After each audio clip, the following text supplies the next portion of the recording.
Getting in the final for me means a lot. It's a great result, especially after all the things that I think everybody is going through during the last 6-7 months.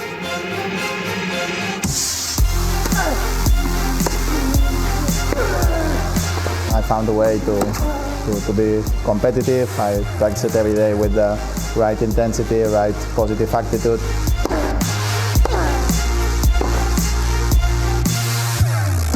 And in general terms, I am very happy about the things that are happening since the beginning of the tournament.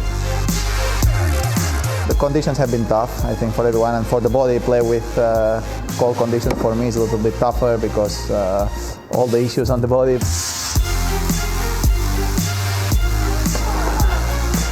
I have been playing solid now, with not many mistakes. And the thing is, I need to play a little bit more aggressive now.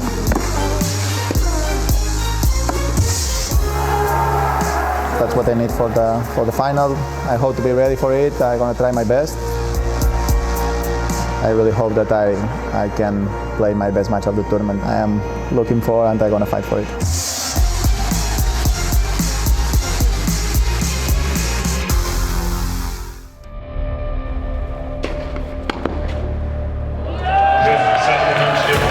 I'm honored. Obviously, I work as hard as anybody else to put myself in a position to fight for the biggest trophies in sport.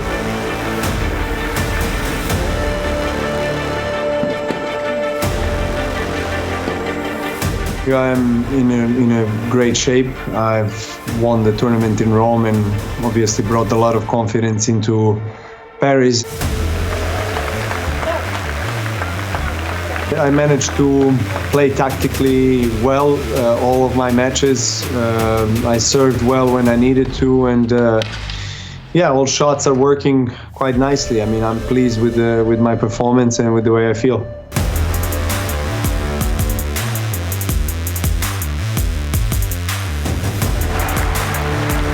This is the tournament where I played very successfully throughout my career. Had plenty of quarterfinal, semi-final appearances and 4 finals, and managed to win 1 title in 2016, which is definitely one of the biggest highlights of my career. Djokovic.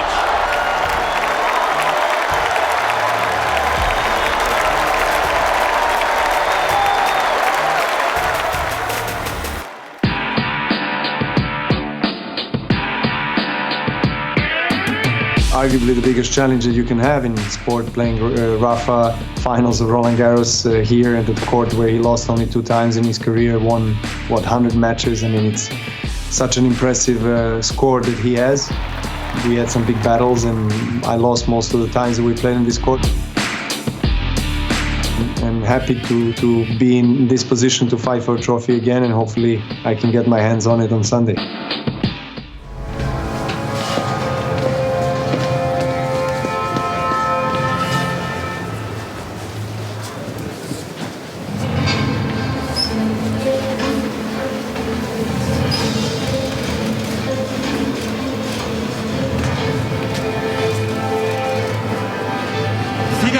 Du tournoi messieurs de Roland-Garros 2020. Le premier joueur à entrer sur le court est numéro 2 mondial. Il a remporté 19 titres en Grand Chelem, dont 12 ici à Roland-Garros. Il en est le tenant du titre, il est espagnol, Rafael Nadal.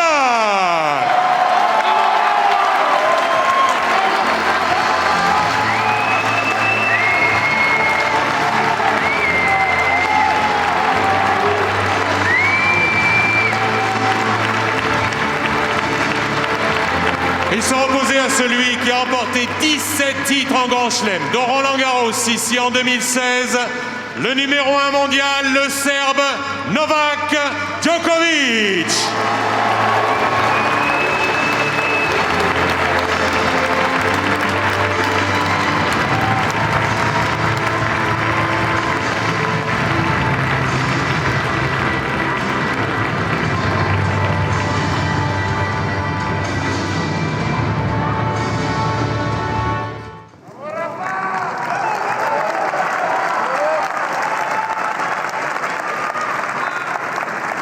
So much history on the line. Première manche. Djokovic looking to become the first man in the Open era to win at least 2 of each major. Looking to defeat Rafael Nadal for the second time ever at Roland-Garros. No one has done that before.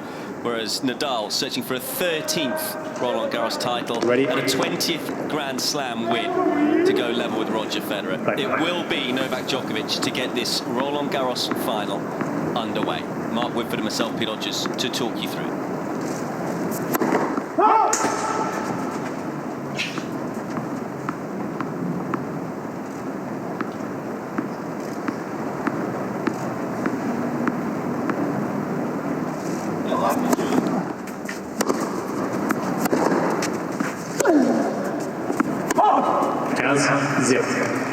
Mark, tactically throughout the tournament we've seen the drop shot used by Djokovic a lot. Are you expecting to see it today? And if so, are you expecting any other certain tactics for the serve to implement against Nadal? Well, I'd be disappointed if Djokovic does put away, not go with the drop shot.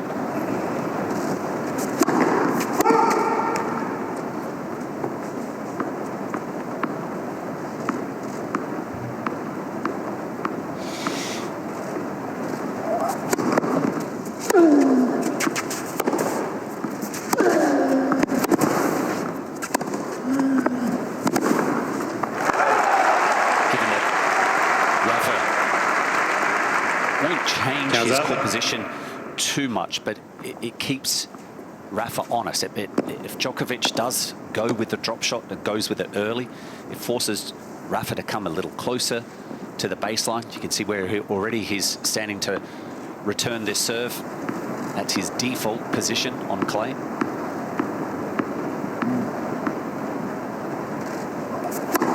Let premier service.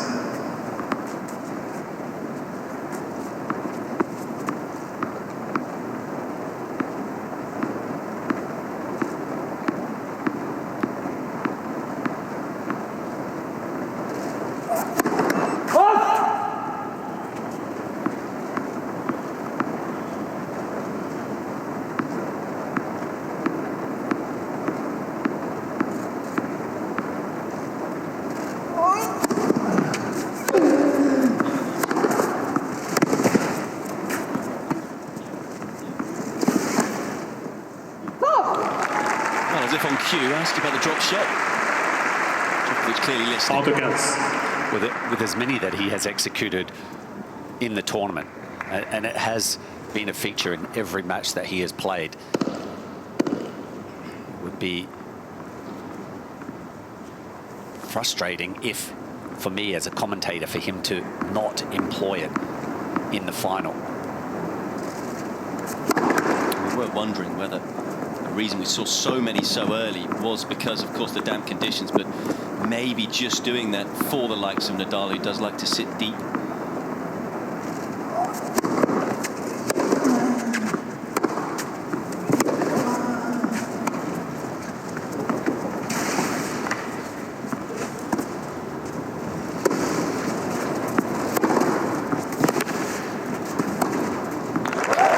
the drop shot doing some damage. He made 72 drop shots last year, 147 this year. Yeah, and that averages out to about 7 per set as well. So first game, he's thrown a couple in already.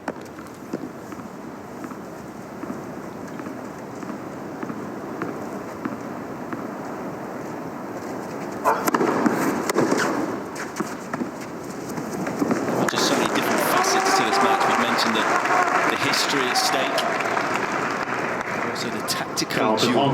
It's going to be so interesting. Again, the way Rafa adapts to the various conditions, and early in the tournament when it was heavy, he had to play through some of those damp days on this particular court. He was able to get a little closer to the baseline and not hit with as much rotation. He was trying to keep the ball flatter, hit the ball harder.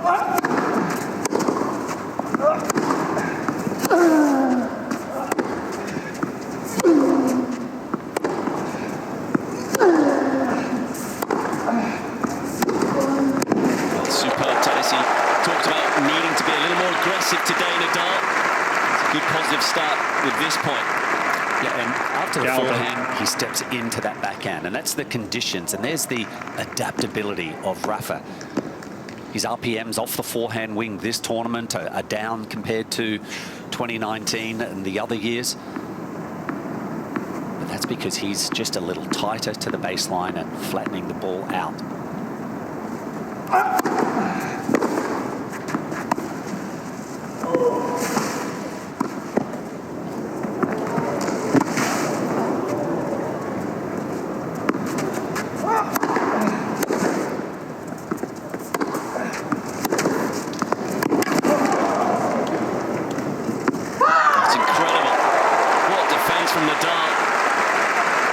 Turn defence into attack in a manner that only he can do. Avantage, Nadal. Forehand showing up already in the first game, Pete.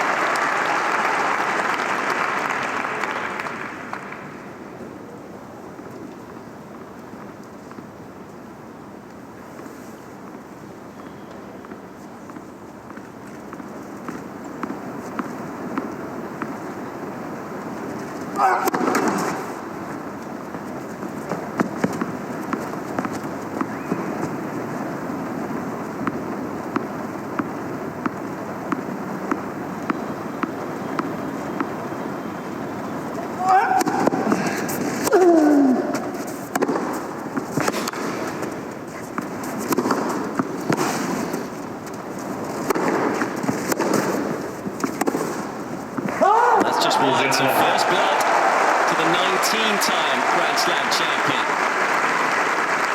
What a start from Rafael Nadal. Premier jeu. And of course, some of the talk coming into this match, Mark, was about Nadal perhaps being slightly undercooked. You know, we know in previous years he's liked to play a number of Masters events on the clay before he gets here, and he tends to get better and better as it goes. Wasn't able to do that this year. Is of course yet to drop a set in the tournament as well, but that game suggests he's not undercooked. Yeah. Well, these two certainly know each other's game inside out. Stat that was on the screen there, 6-1, as far as matches played here at Roland-Garros in the favour of Rafa Nadal. Hey, Novak. But he had the choice, Rafa, of playing in the US, and elected to bypass. He knew that it was very much a difficult opportunity for him if he was committed to playing on hard courts, because he plays so many lead-in tournaments to Roland-Garros year after year. He elected to bypass and just practice and focus on winning a 13th title here.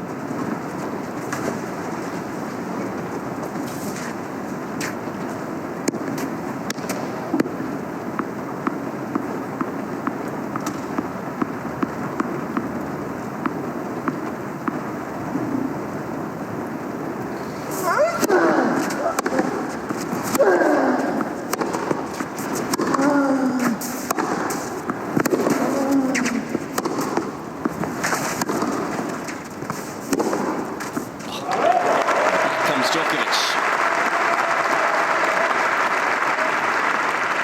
0-15. The forehand that he ends up winning the point with, that's the shot that is very dangerous for Rafa. In fact, that Novak can redirect up the line. He can engage a cross-court rally 2 or 3, 4 times if necessary, but then the redirection comes, and it's not just off the forehand wing. He's able to do it even more frequently off the backhand wing. Another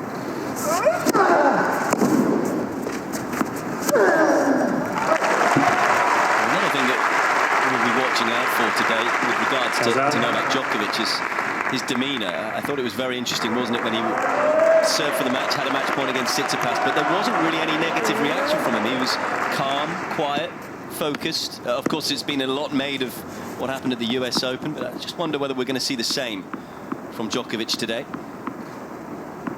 No reaction to getting broken in the first game. Let. premier service. Yeah, it was quite remarkable, wasn't it? The composure. Never outwardly showed any signs of frustration.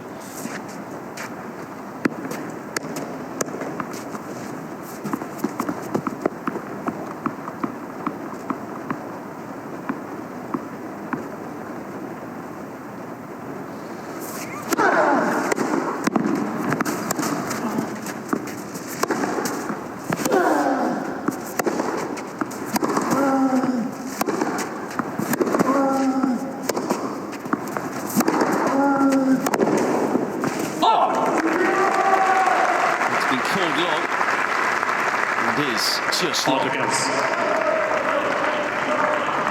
a bigger backhand from Rafa. That shot going cross court, certainly forcing Djokovic at end range.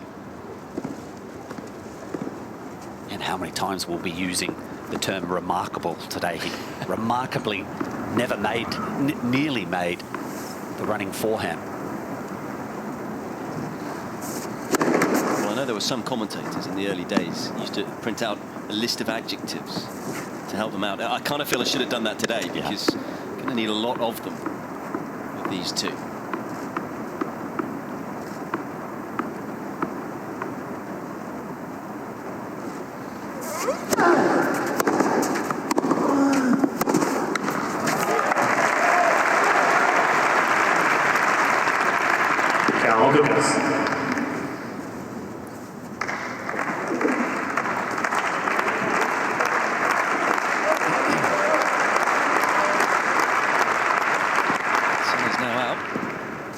Stay on.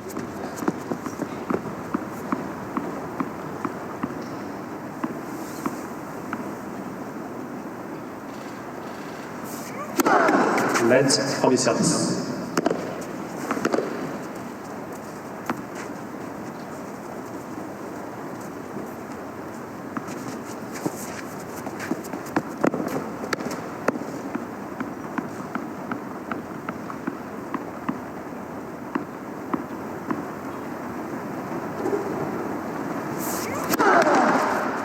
Let premier service.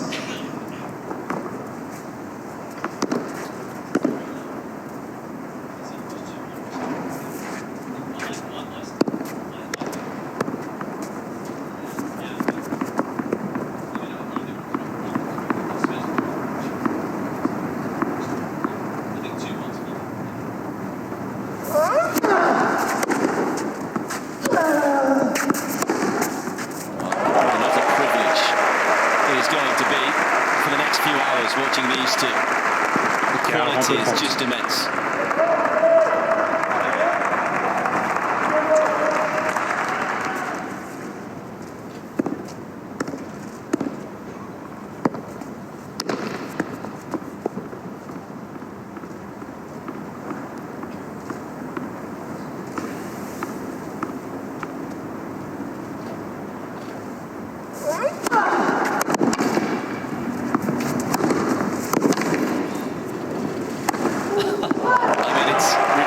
Defense from Djokovic. And is he going to do to Nadal what Nadal did to him in the first game?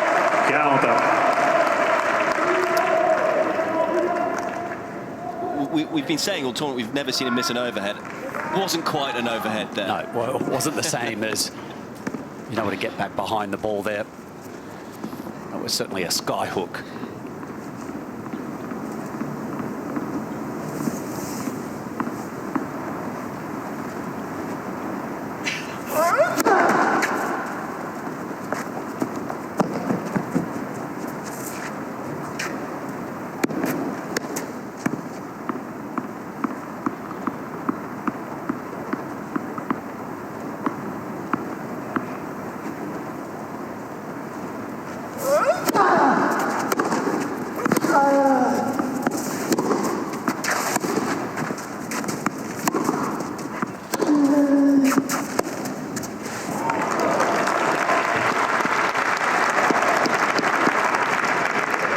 Avantage Nadal. He's got to be careful that he doesn't go to this too often. Yeah, be careful when he is making contact, that he's not that far behind the baseline. The further that he is behind the baseline, the chances are the ball will be up a little higher on his shoulder. Executing the shot as precisely is more difficult.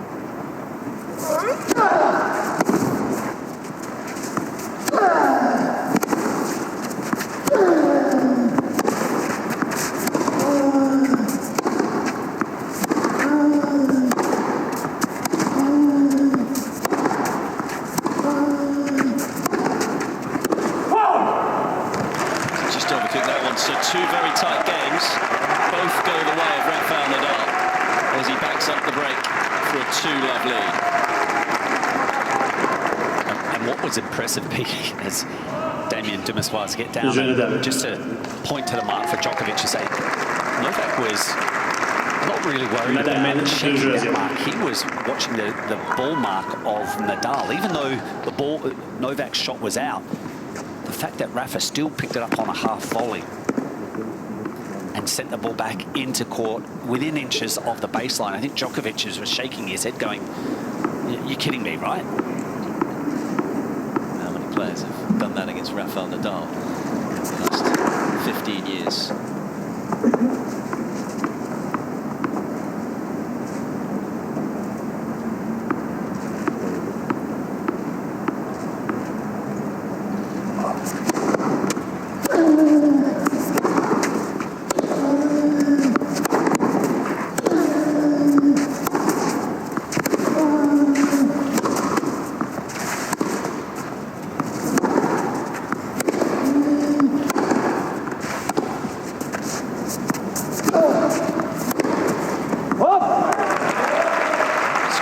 As well tactically there, seeing Nadal just use the slice forehand off the power forehand from Djokovic, just asking the Serb to generate all the power himself on the next ball.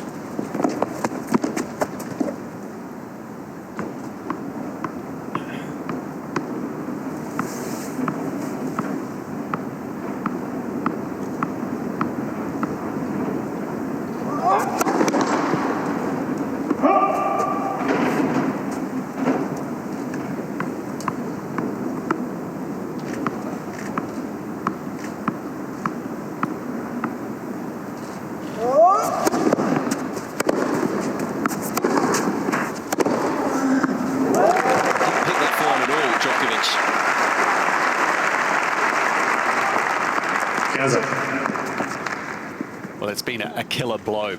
It's broken a few hearts of players over the years. This forehand, able to come around the outside of the ball, just whips it up the line.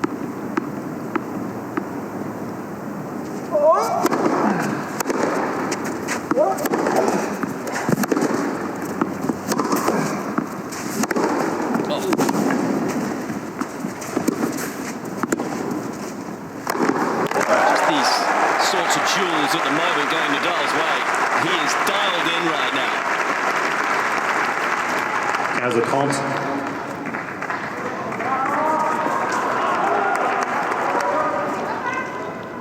Puts away the overhead. The easier shot of the rally. A lot of hard work went into that one. And the door. Another small opportunity here for the number 2 seed.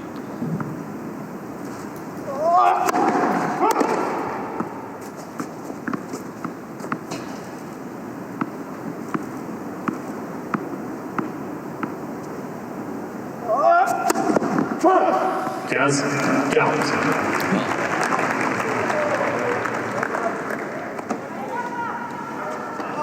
called it the greatest task in all of sport.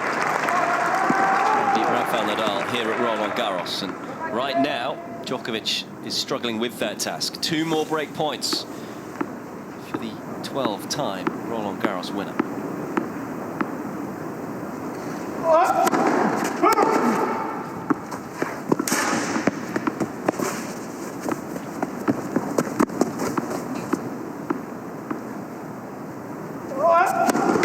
Let second service.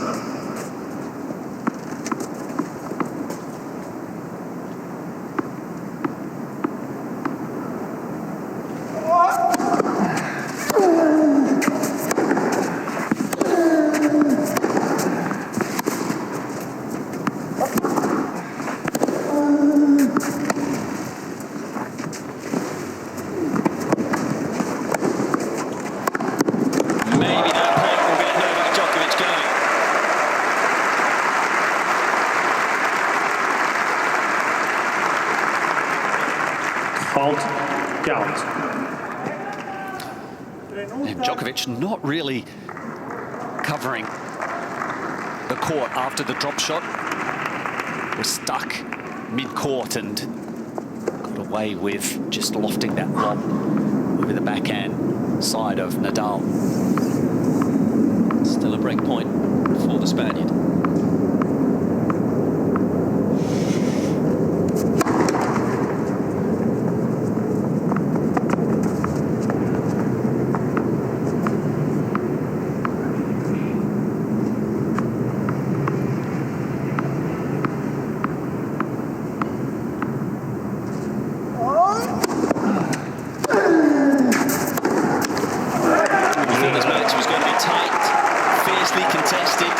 So far, it's been one-sided as Rafael Nadal breaks again for a 3-love lead.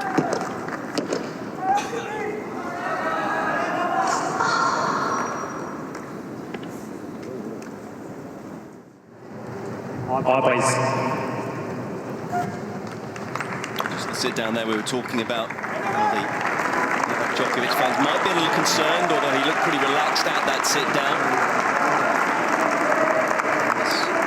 Nadal fans will be delighted with the way he started.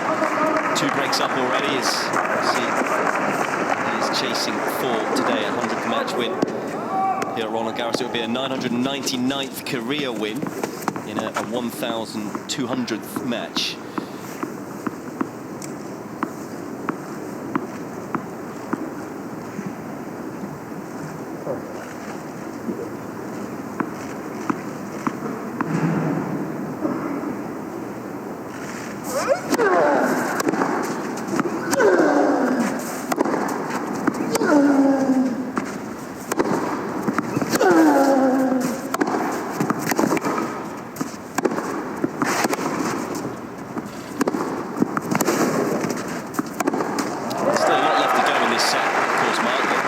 You said to me this morning it was more important for Nadal in the first set than Djokovic.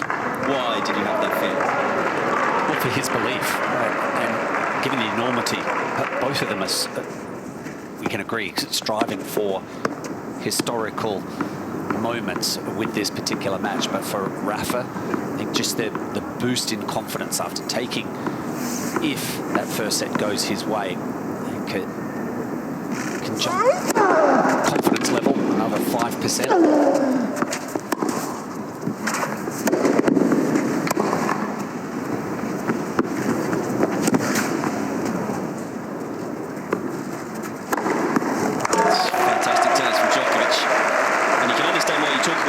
Levels. I mean, when you look at the recent big matches between the two, Australian Open last year, straight sets win for Novak Djokovic in the final. Wimbledon the year before that, it was a 5-set thriller that went Djokovic's way, 10-8 in the 5th. And then you go back to 2015 here in the quarterfinal, a straight set win again for Novak Djokovic. So that's why I'd imagine that first set, just the belief in a slam. Nadal can beat Djokovic. It's been a while since that's done that. But it's the trump card is that Rafa's record here at Roland-Garros. To be able to win that first set, it just places a massive amount of doubt up the other end, as well as giving him a bump in confidence and belief that he can achieve 13 titles. Of course, his last win against Novak Djokovic in a slam came here in the final in 2014, where he actually lost the first set. Right. And in 4. A younger Nadal. Yes.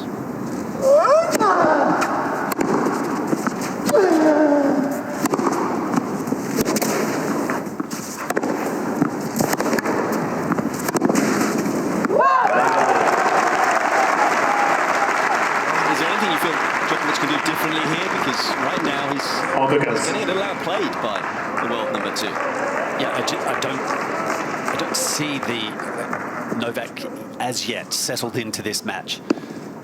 Just maybe, I don't want to say lethargic, but just a moment slow reaction Ball not coming off the face of the racket as cleanly just yet. Let premier service.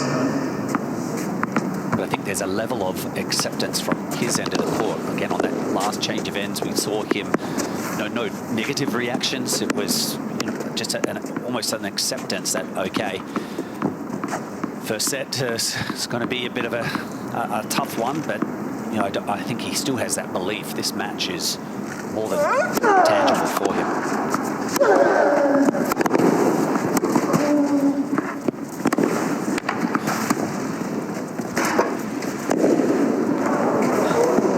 I mean, the court coverage just out of this world.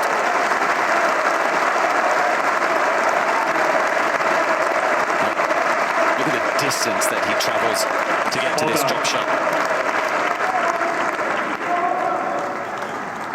Certainly banking on Nadal, going cross court. Look at those eyes of Djokovic, firmly fixated on the ball. Now this game starts to take on some significance, Pete.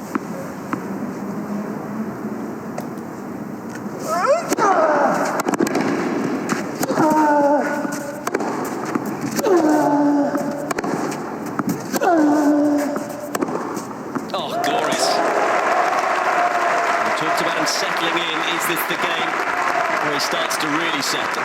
30-40. The forehand cross court. Novak banks on a strong court position. And there's that flexibility of redirecting the backhand up the line. Topspin of Rafa's forehand, not really bothering Djokovic.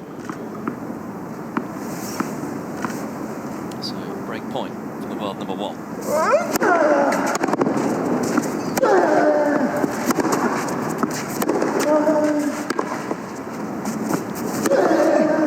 Too good from Nadal.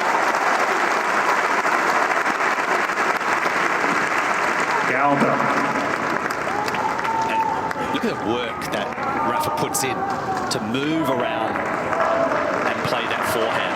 It's not the most ideal pathway, shot selection in that direction. It opens up the court if Djokovic was able to pick it off, but he wasn't. Back to deuce.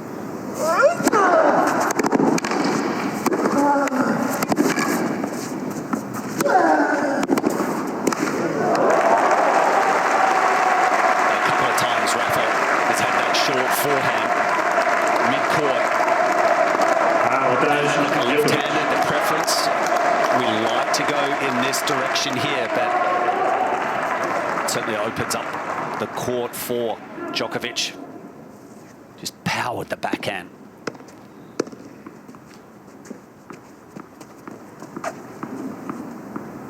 Second break point.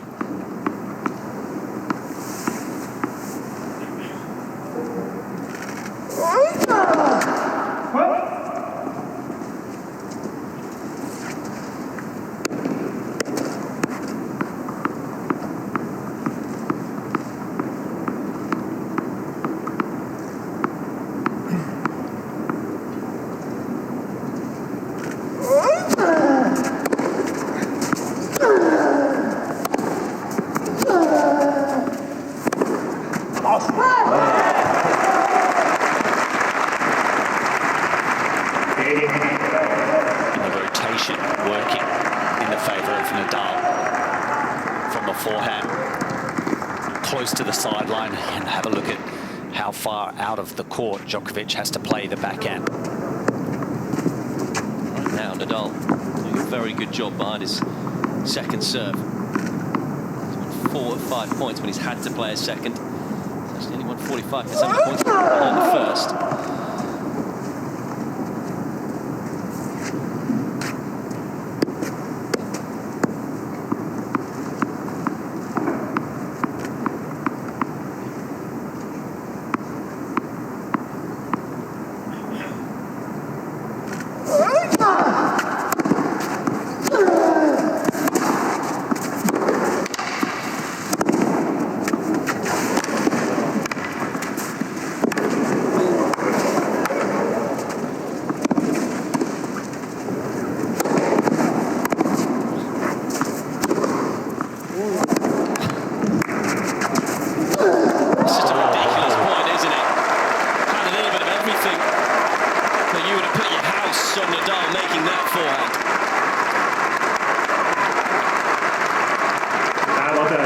Both players losing a bit of their footing.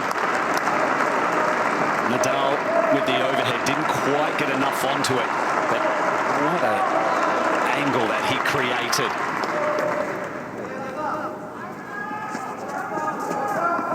It's a third break point for Novak Djokovic. Wow, that would have been a jolt to Nadal, missing that forehand. See if the reset button is pushed. Yep.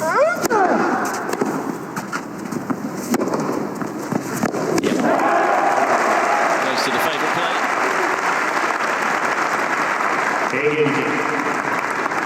Can't help but feel, Pete, that the longer this game goes on, the more impact the outcome of this game will be. It goes to 4-love. Certainly a bit of relief. Nadal's end of the court, almost securing the first set, but Djokovic can climb back in, break serve here. This first set still has a lot of play left in it.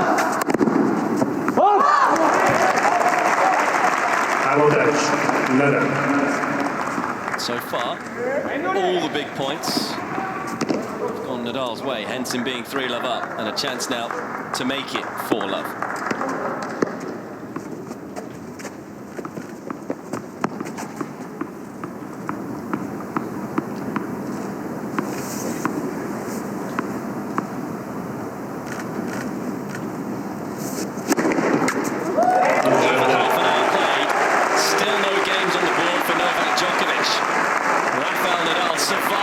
Service game saves 3 break points to back up the break once again for a 4-love lead.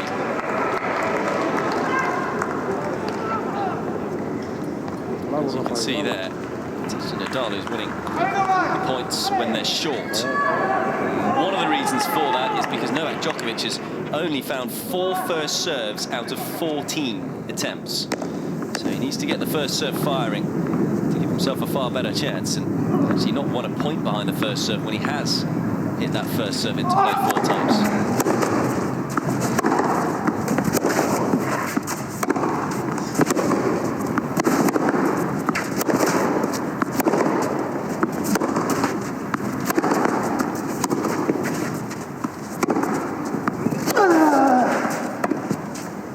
Exquisite. That's the first point he's won behind the first serve. And the significance of this drop shot going in that direction, we know that he has a preference to going down the line, cuts under the ball, and that's on Nadal's backhand side. But if he can execute it as well as he has throughout this tournament, the ball dies, it makes it very hard for Rafa to come in and with his grip to come up over the top of the ball.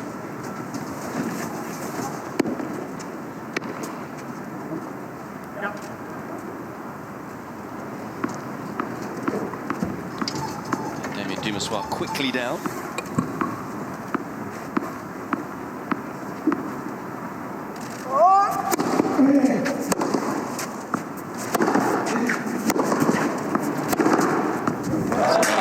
Smooth strike, isn't it?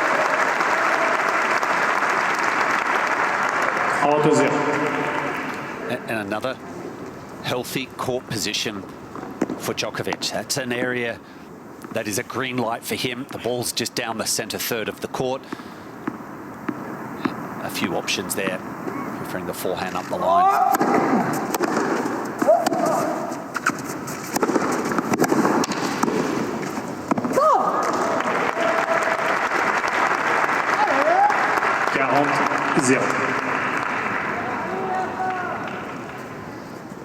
Just less stress now for Nadal, even though he missed that backhand volley. It's a 40-love game for Djokovic right now, but you know he's done the hard work by moving to a 4-love lead.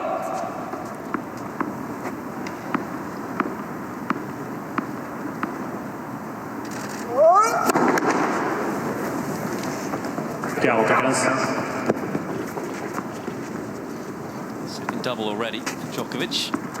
So much of that threw him out by the fact he's just not found first serves. First serve percentage is 33% right now.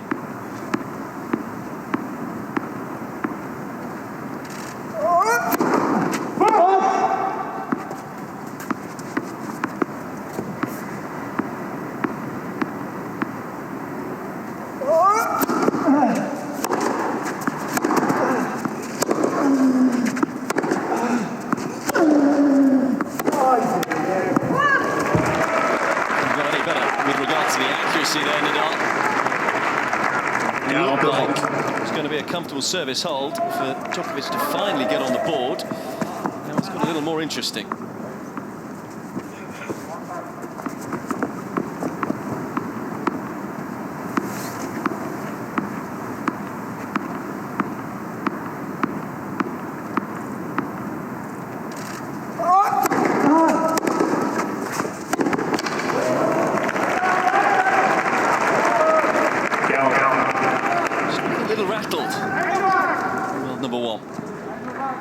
Not a position he's been in too often this year, because he's been in situations where he's lost sets, he's been down in sets comprehensively. He's won 37 matches and only had the one match loss, which was a default.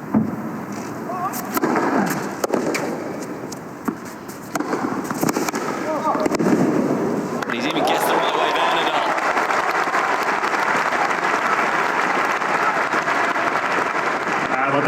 Nadal. I was mentioning a few moments ago, talking to pretty much everyone in and around the ground today, their predictions. No one said Nadal to bagel for the first set. We've just got a couple more games to get to that stage, but yeah, that would have been a miracle selection by anyone. A 6-love first set.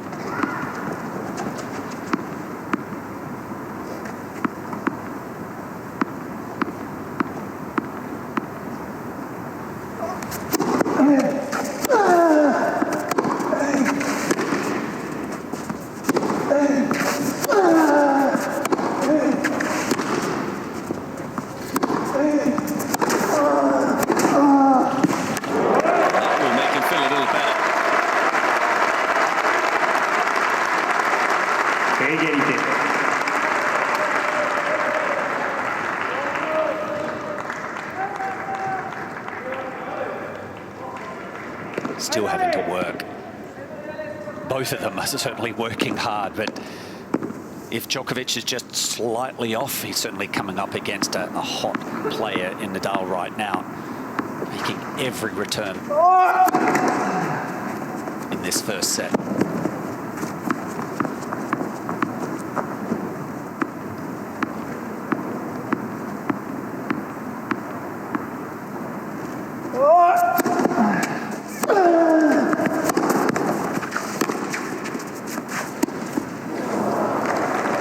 Fortunate enough to commentate on the last two times Novak Djokovic was bageled. Last time, Rome Masters final last year against a certain Rafael Nadal, and of course, probably the main reason for that was Djokovic had a marathon match late the night before against Diego Schwartzman, so he wasn't quite that fit and fresh for that encounter. The one before that, here 3 years ago, Dominic Thiem winning the third set. So a fabulous performance from the Austrian.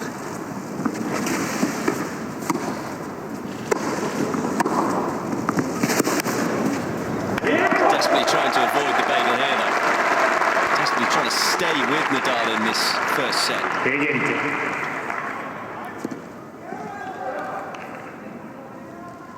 But it doesn't happen too often. And there's usually a reason if it does.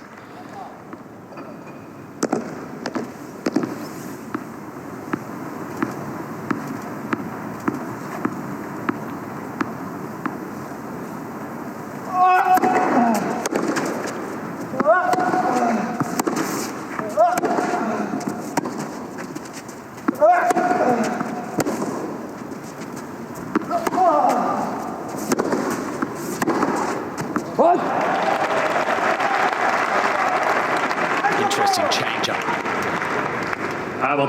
Nadal. A couple of the backhands taking some pace off of it, and the third backhand just flattened out, increased the pace.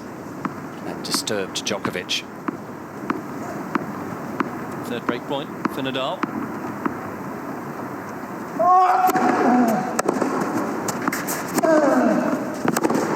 Nadal breaks again as the one-way traffic continues.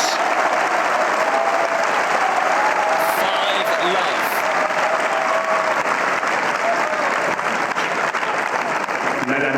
5 jeux à 0.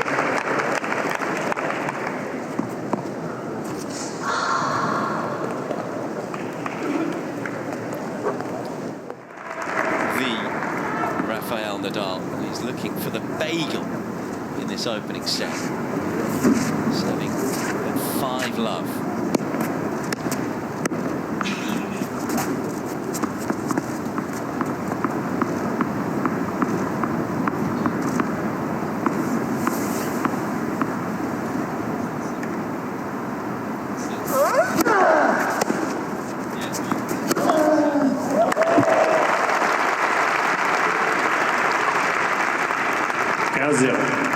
Right now, Mark, what do you think is going through Novak Djokovic's mind? Get me to set 2.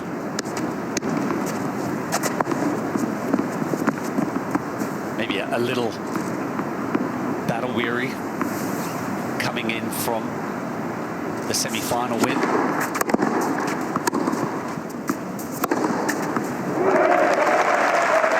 So slightly, again, we highlighted that the court time difference, time spent on court, wasn't overly significant. Rafa had to work very hard against Schwartzman. There were some lengthy rallies in that match, whereas Djokovic's 5-set match was pretty quick, just the way that Tsitsipas was playing very fast in between the points and fast rallies.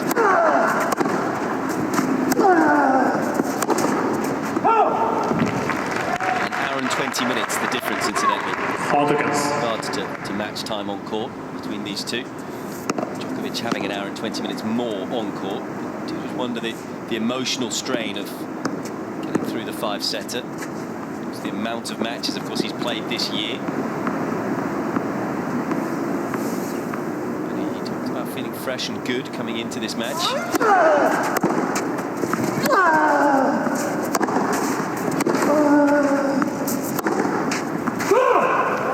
The emotional strain of getting comprehensively beaten in this first set. There's been, of course, a couple of tight games early on in the set that have all gone Nadal's way.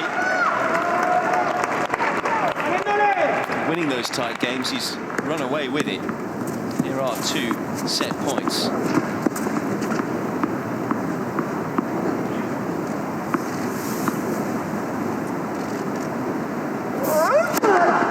Also often Rafael Nadal here in Paris has done the unthinkable, and some might say he's done it again, winning the first set 6-love against Novak Djokovic in 45 minutes.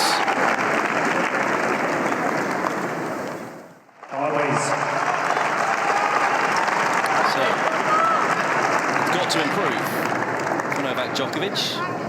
The understatement. Just wonder whether he is feeling a little shell-shocked. Even in his worst nightmares, he would have expected to pick up at least a game in the first set. I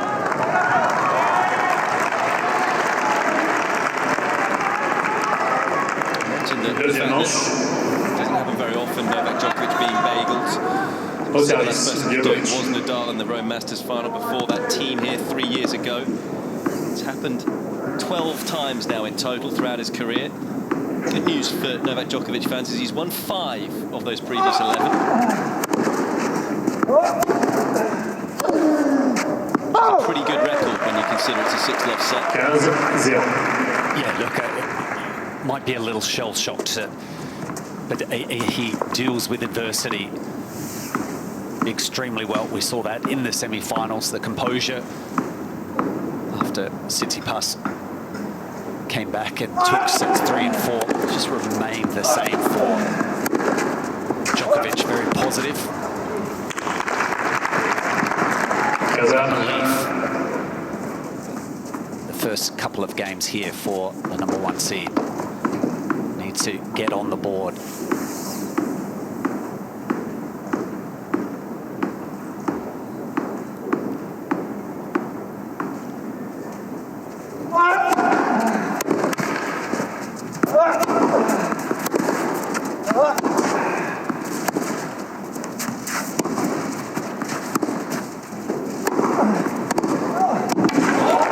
Sensational once again. 15-30. trying to come in behind the backhand slice. We don't see it that often from Djokovic. Nadal timing, feeling that backhand lob that opened up for the final forehand for Nadal. Let volley service.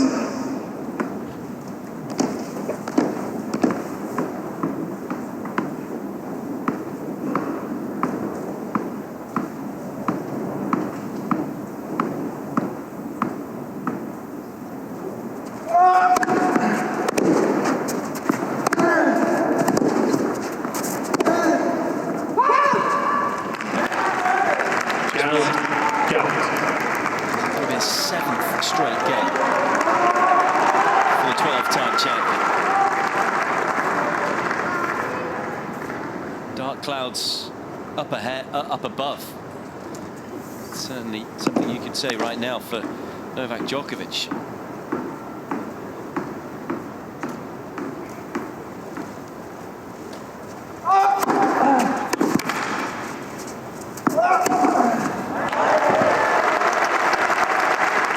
How significant is this game here, Mark? All the count.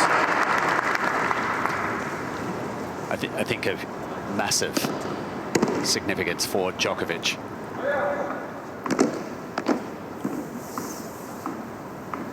Good thing for him is that he's not being, outplayed. It's not an imbalance. 45 minutes that first set.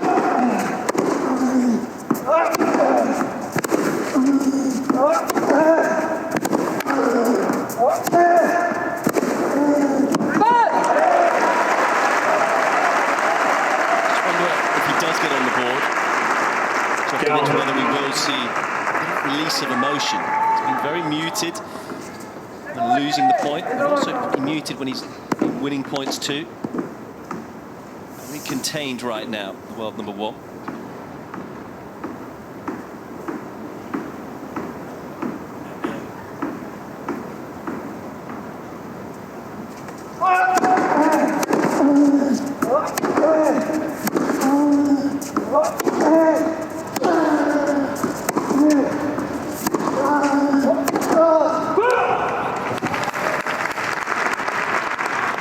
He's got to start making those, particularly in those moments, and it has been the big moments. We've seen a number of juice games. The fact that that first set lasted 45 minutes, even though there are only 6 games, tells you it was a tighter set than most 6-love sets.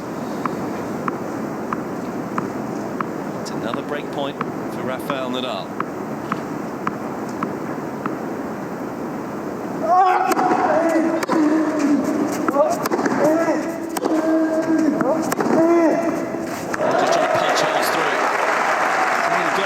Drop shot.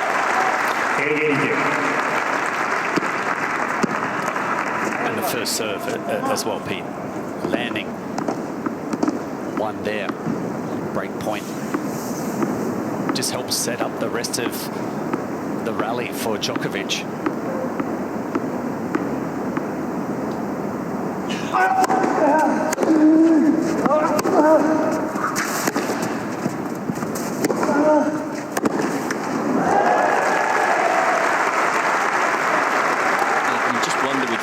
Percentage, you were telling me again before the broadcast, the history that's out there for both of these players. Djokovic looking to win a Grand Slam at each of the slams twice.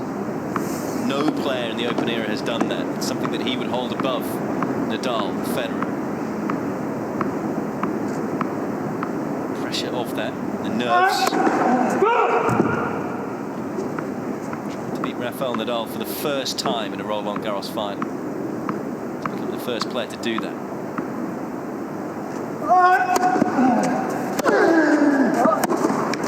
And you just wonder, Mark, I mean, you were telling me, as you get closer to breaking records, the more significant the records became, you did get tighter. Well, any record does, it's pertinent, it's relevant, but I think when it's putting you in the history books, what you maybe that are going to be there for decades and decades, and the tension that both players are under today. it's almost it's the GOAT race. You kind of just feel tension is yet to be relieved for Djokovic, and maybe if he can get the first serve percentage up, get himself on the board, then this match could change quite quickly and look very different.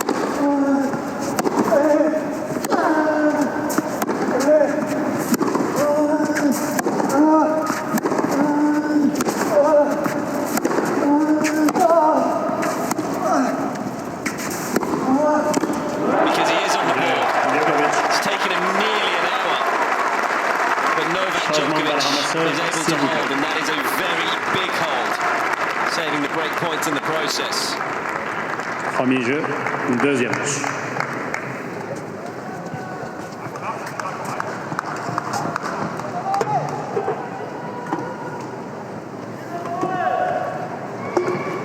Well, much relief for Djokovic, responding from 15-40, and the reason that he is under pressure when he's stepping up to serve is the first serve that Pete Hodges has highlighted, 42%. Win rate is low, as is the second serve. Continually, well, we only saw one missed return in that last game there. Rafael, when he's getting to see a lot of second serves, he's able to put a lot of rotation. We're aware of that. I mean, we talk about Djokovic being a little shell shock, but a set of tennis as close as possible to being unbeatable. 2 unforced errors, 10 winners from Nadal. Is this the closest to unbeatable in all of sport? I can't imagine. I don't think that I'd be necessarily looking forward to walking out. If I was the #1 player in the world, yes, I certainly would be looking forward to that type of a matchup, but it has to be one of the more difficult feats, beating Rafa at Roland-Garros over 5 sets.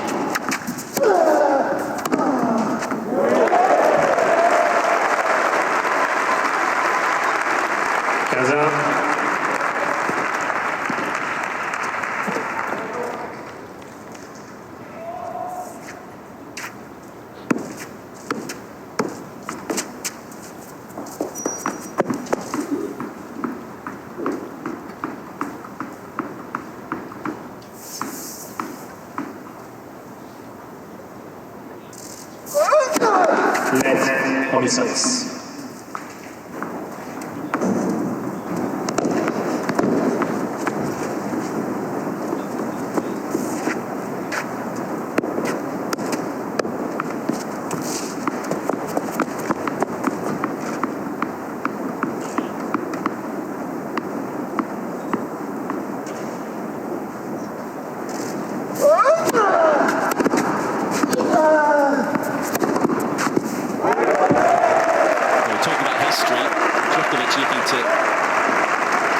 Another little bit of history. If he is to turn this match around, there's only one player who has ever won a Grand Slam final after losing the first set 6-love, and it was here back in 2004. Gaston Gaudio. That was the last year that Rafael Nadal didn't start his charge. Of course, Nadal won it the next year, 05. Lost the first set to Guillermo Coria. It's in the Open era. Has happened. Nadal himself, I remember watching him lose a match, or lose a first set, I should say, 6-love to Dominic Thiem, the US Open, turning it around and winning it 7-6 in the 5th.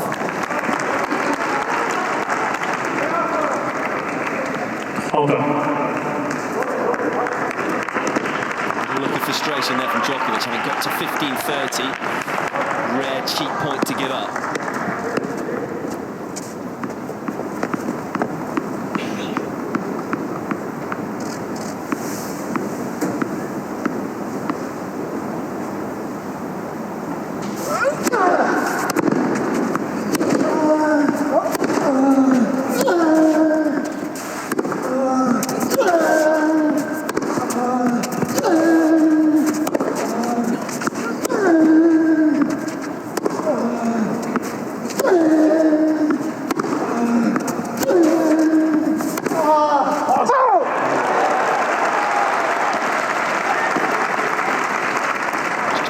to see a few more signs from Djokovic with regards to negative body language.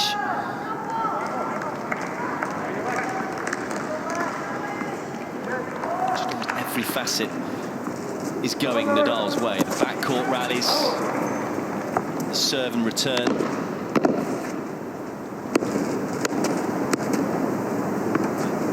Djokovic is one of the best puzzle solvers in the world. It's arguably the toughest one ever. Let ourselves.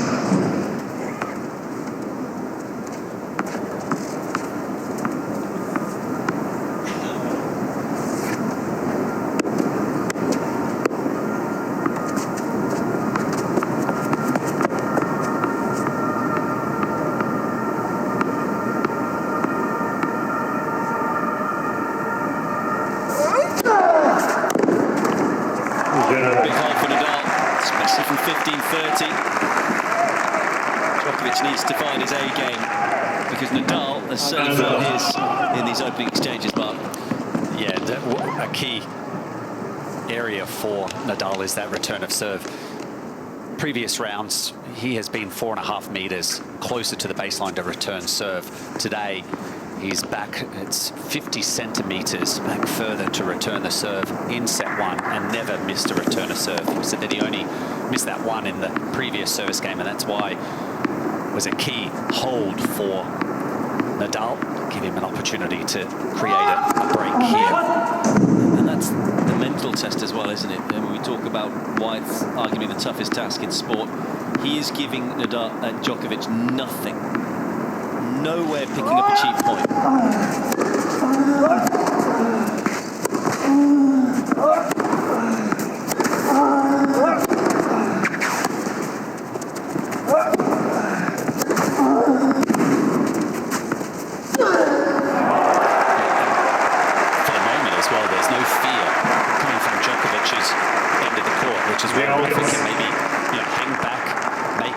Returns because he's not worried about Djokovic throwing in a serve and volley. One thing that Djokovic has done at the start of this second set is find the first serve more, but just wonder whether he's risking it enough. He's up at 11 from 13, but not doing any damage.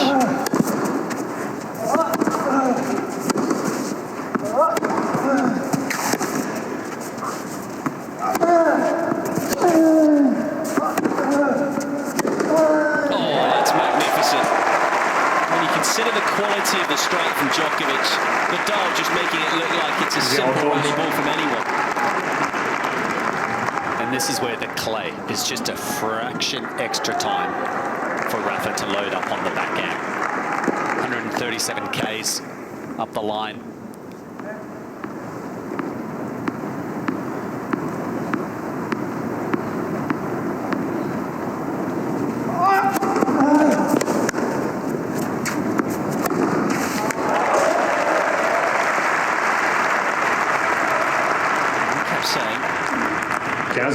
What a great champion Djokovic is. I mentioned that the stat that the amount of matches he's won when losing a set 6 love. But kind of feel with the serve, it does look a little worrying now. The body language, the fact that the points just keep going against him. He looks like he doesn't quite know the game plan right now.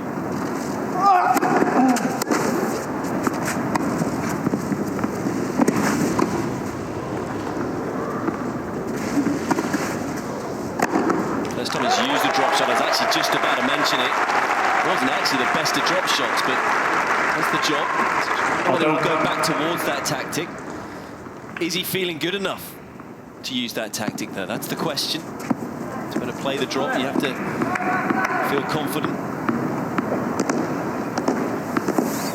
10 in the first set. That was his first drop shot in the second. And I think most of those 10 came in the first 2 or 3 games.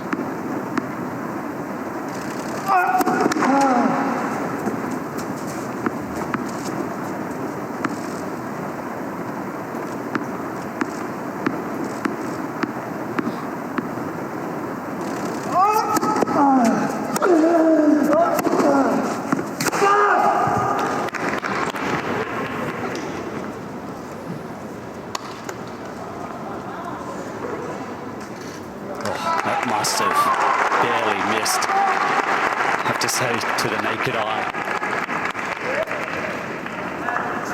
It looked like it was catching a bit of the line. Confirmation the ball was out. Hawkeye. Right now, all the fine margins have gone Nadal's way. Is this another game to go his way? Break point for the world number 2.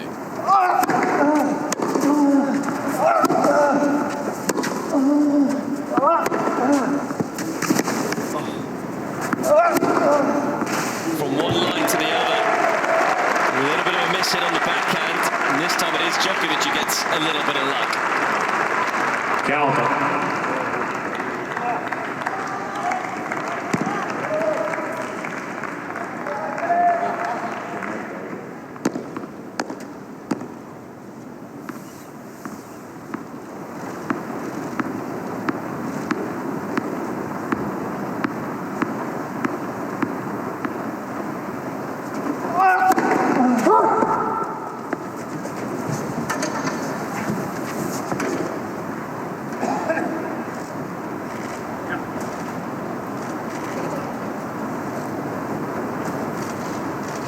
Take a closer look. He still feels it's touching the line, but David Dumas was saying it was wide, whereas Hawkeye agrees with Novak Djokovic.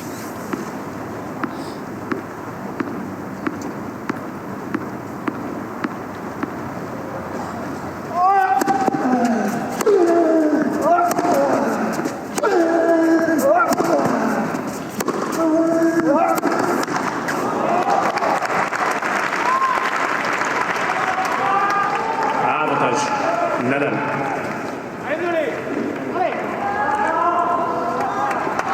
Another break point for Nadal.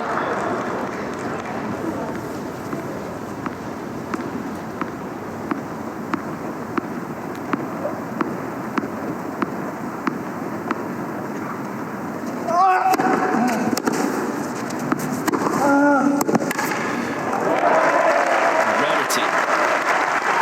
0.1 within 3 shots for Djokovic. Just hasn't had too many of these at all in this encounter.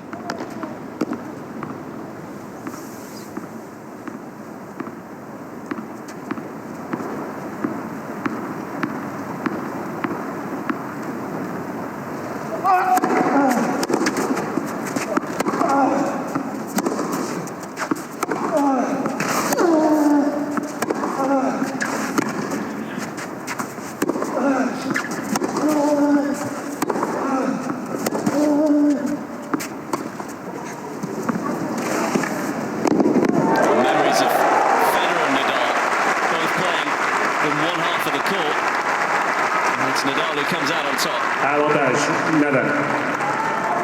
To the high looper from Nadal. Gets it up high, around shoulder level for Djokovic. And so he loses a bit of that touch. It's not as concise. Nadal just jagging that ball cross court, fading it in front of Djokovic, who doesn't close the court down. Just seems to be a bit of hesitancy from Novak where he should position himself after executing the drop shot. He seems reluctant. Seems a little lost out there, Novak Djokovic. As Rafael Nadal breaks once again, and breaks for the first time in set 2.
play at break serve.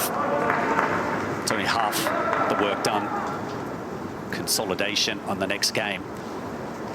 That's what is ahead for Rafa. Losing that first point, though. Djokovic getting forward.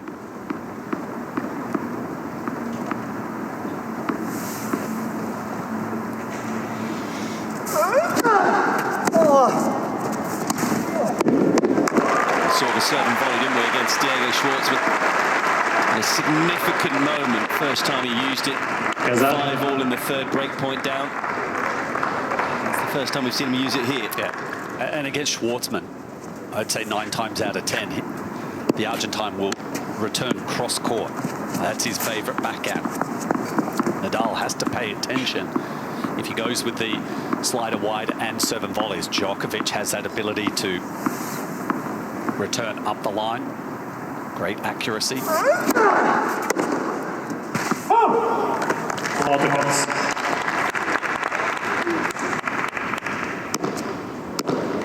Hey, Novak,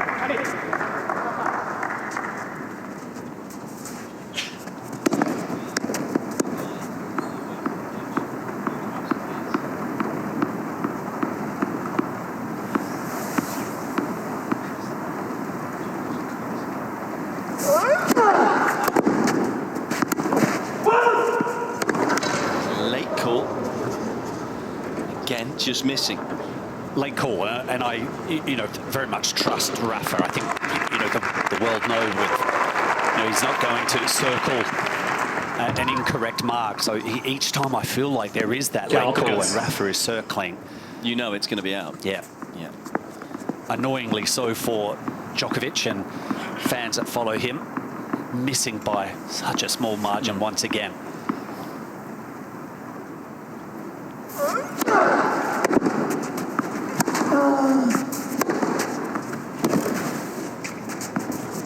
It's a ripper of a backhand. Djokovic to set the point up. I said at the end of the previous game, like, he looks lost out there, isn't he?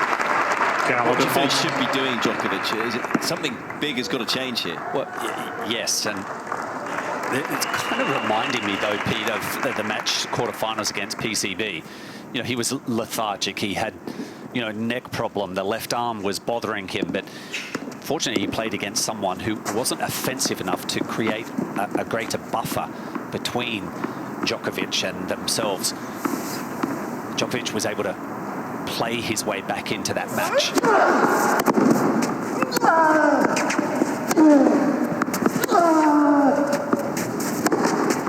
serve had not plenty of time, but he had enough patience and time to work his way back in. A little different playing against someone as great as Rafa. And we keep using the word shell-shocked as well with Djokovic. It feels even more like there's shell shock there because of his dominance this year. He's just not been in this situation at all, not even close. No one has beaten him by winning a match point against him. But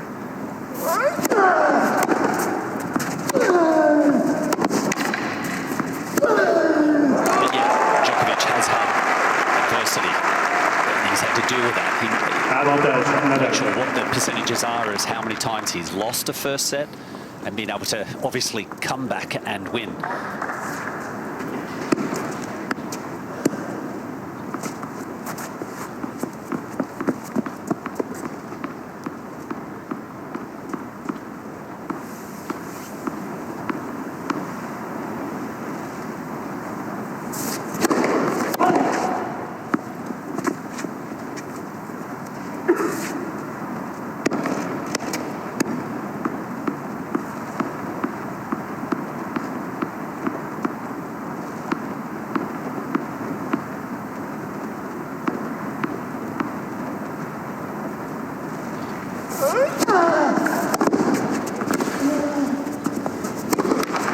That's a big miss. I get the feeling right now, these are the types of balls he's just got to make. Nadal mène Not about the 3 fact jeux. that we know Djokovic can come from a set down. To come from 2 sets to love down against Rafael Nadal in his house. That's the hurdle. I mean, that would almost be as close as possible to impossible. the serving profile there of Novak, and very similar. In fact, this is better right now than it was against Pablo Carreño Busta. He was missing so many first serves and under duress, but once he was able to find the range of the first serve, the percentages went up. The first serve win percent also started to gain ground, and the match changed.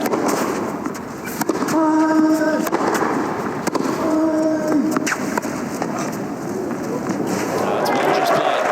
So if there is any change from the Djokovic end of the court, it certainly can maybe start there, Pete.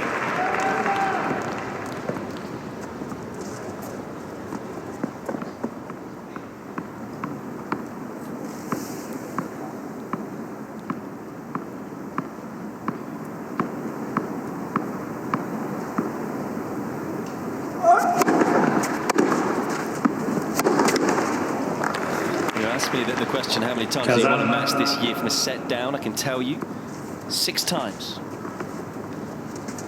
And I'm sure, well, a set and a break, it's very much possible for Novak Djokovic. But as you pointed out, at what could be a 2-sets-to-love deficit, that makes it all the more difficult for the #1 seed. That's the trump card that Nadal brings into this match.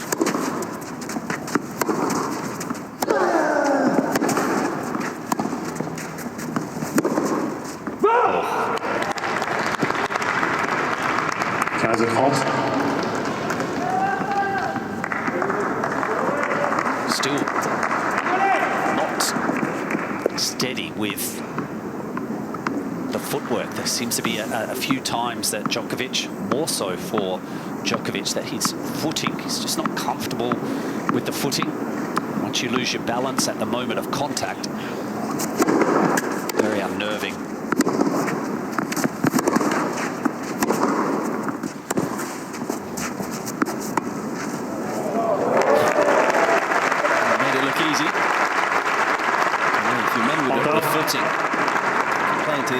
The umpire early on in the match against Steph Tsitsipas, with it being so slippy.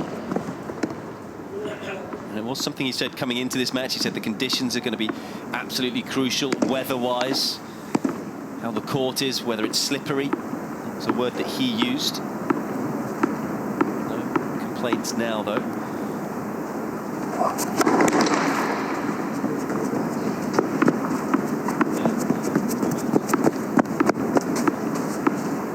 Shower earlier, that the rain did come on the court just before this match got underway, hence the covers being put on that, and then the roof coming across, which might have made the court that much more damp, a bit more slippy. All these factors come in.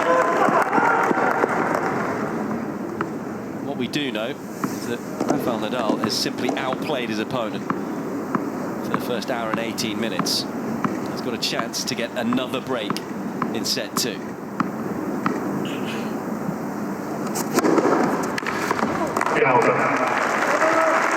First ace of the match for Djokovic, and it's a timely one. Almost feels like you're just waiting for something special or big to happen for Djokovic, which might swing the momentum his way. Feels almost a little surreal that it's been so one-sided.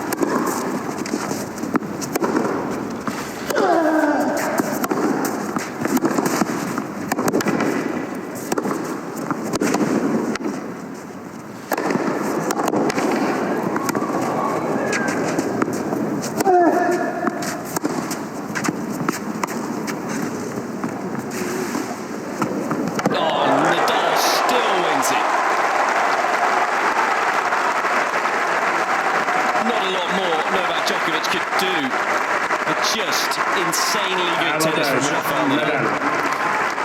Well, it's a pity that we didn't get to see the overhead either by Rafa. And the fact that Djokovic was able to send it back with a little something of his own. The wheels of Rafa.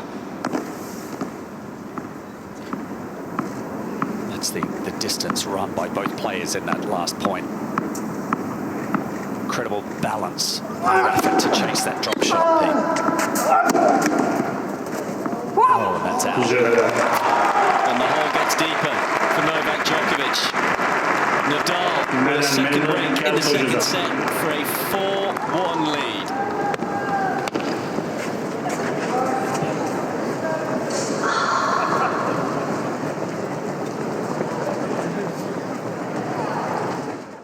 Well, I know just how lucky I am in the job that we are really, Woody. How privileged we are to be here. And I was going to say how privileged we are to be to watch two of the greatest champions that have ever graced this sport.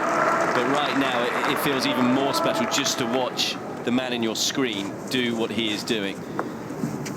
He plays as if it's on another planet here at Roland-Garros. It's just another stratosphere, the level he is able to produce. And, as I say, it's an utter privilege just to watch him do his craft.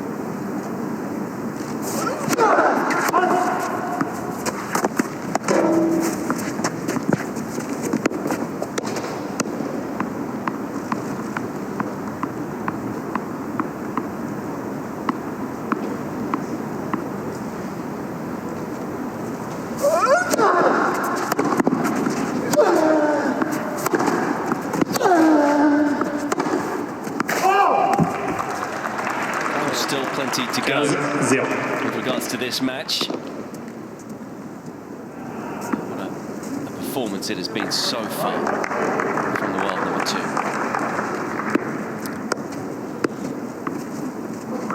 Backhand errors really just highlights how tidy Rafa has been playing off of that wing.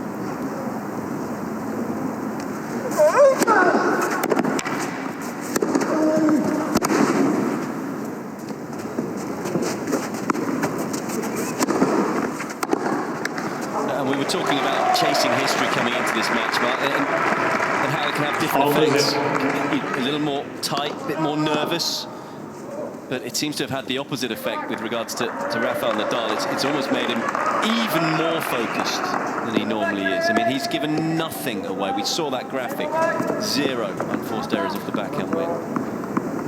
I think he was aware before the match that he needs to be playing at a high level, close to optimum if possible. And for Rafa, that means not necessarily striping winners into the corners and serving, racking up the number of aces. It's about consistent level. From the very first game, he punched a level in, and he really hasn't deviated from that standard. We know that Djokovic can play above.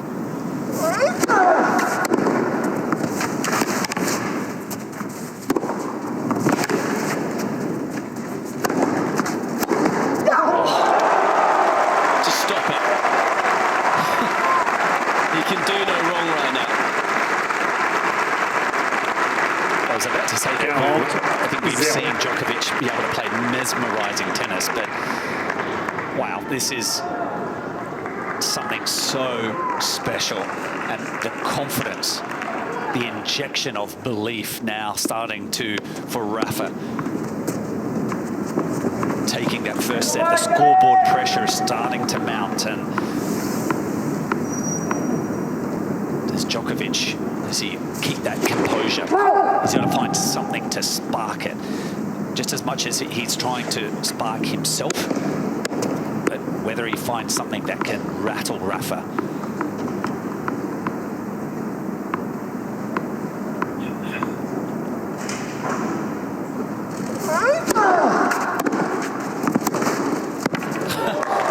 Just gets better and better.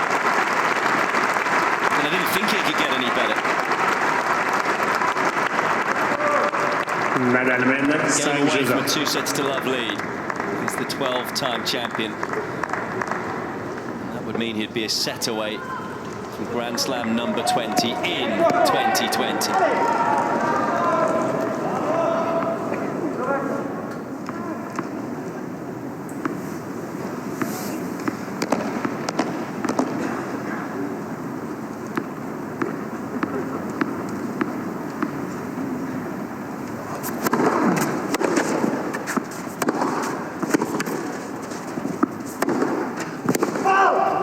0-15.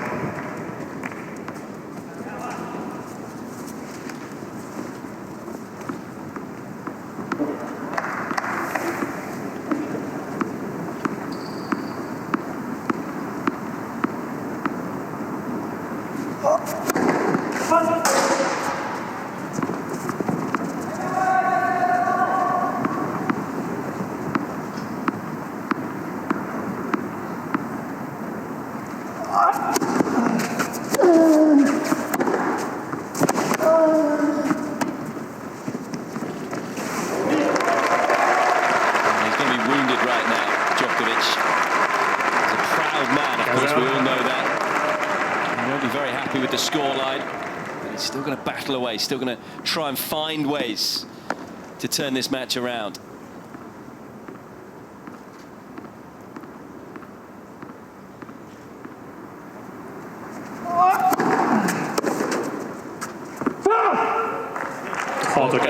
Actually tried to play down the historical context of this encounter. Nadal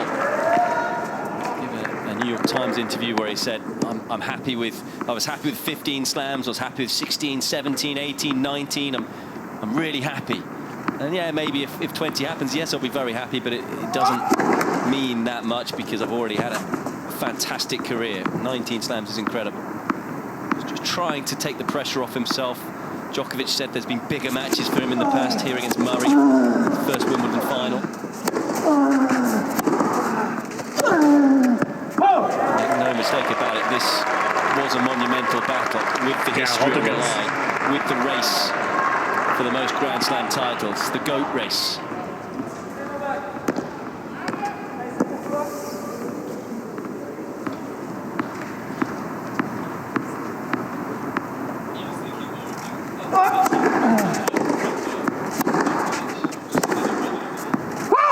Djokovic.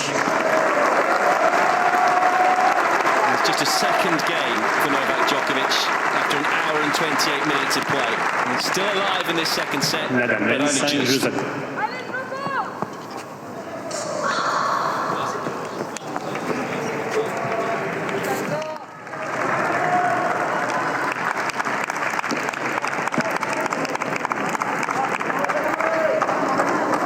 been dreamlike so far for Rafael Nadal.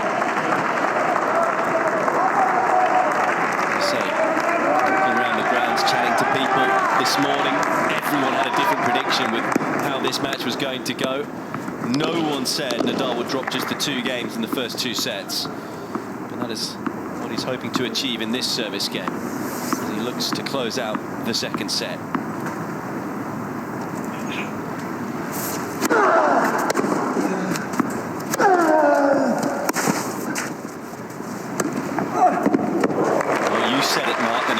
Someone who knows about volleying, one of the best in the business, Rafael Nadal.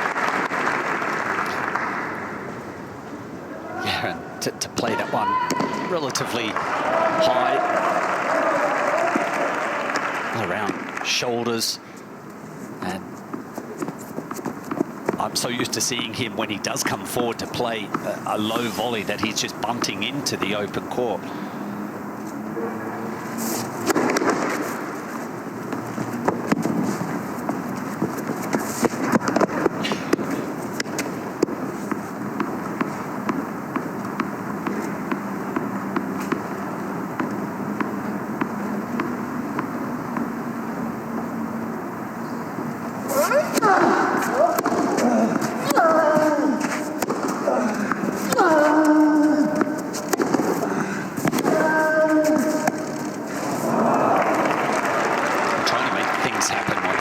Djokovic. That's the stress that he's under. He's not alone there. There's been many an opponent over the years, and certainly in this year's tournament, that have faced that same stress. He forces you to play at such a high level. Risk with some of the shot selections.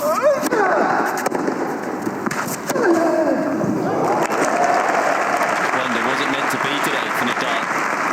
As he said in his press conference, he didn't like the shadows on the court.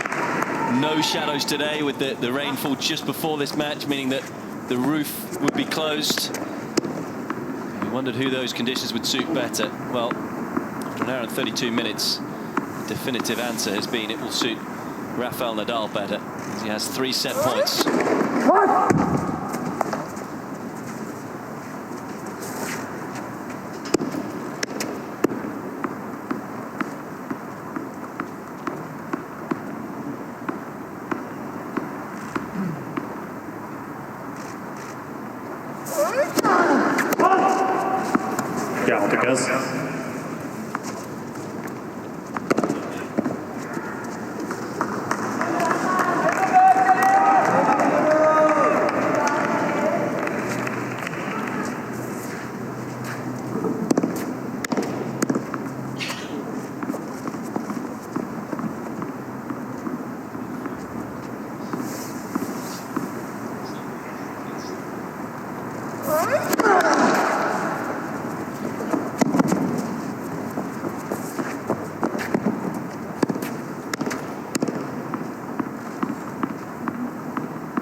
Expecting Djokovic to maybe come out with. It's the style that I think is necessary to inflict some pain and defeat on Rafa, on clay, on this court, over 5 sets. I just don't see Djokovic being able to pull back even in this match by just hanging in the points. Violation given here to Nadal. 3rd set point.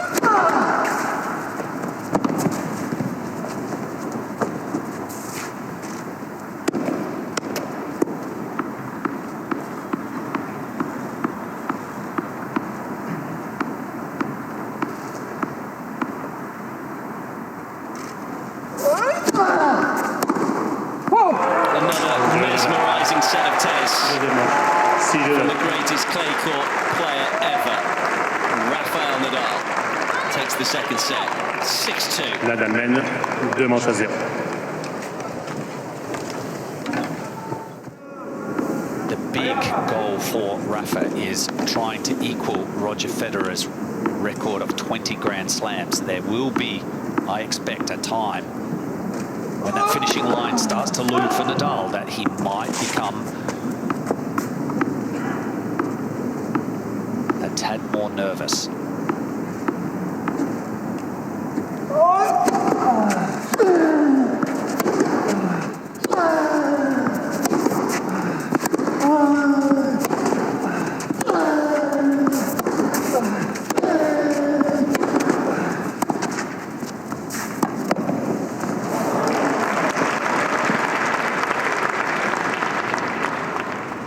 Zero.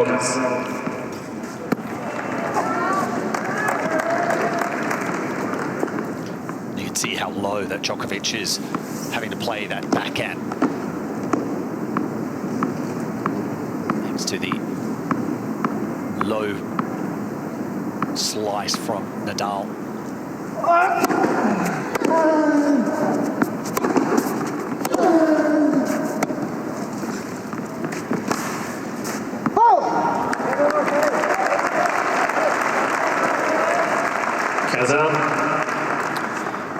That's happened just twice before, incidentally. Rafael Nadal losing a match from 2 sets to love up. Never here.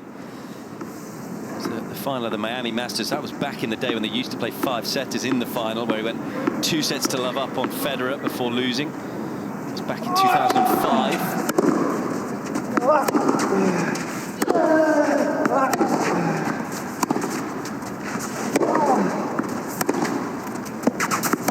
The other time it's happened, US Open back in 2015 against Fabio Fognini.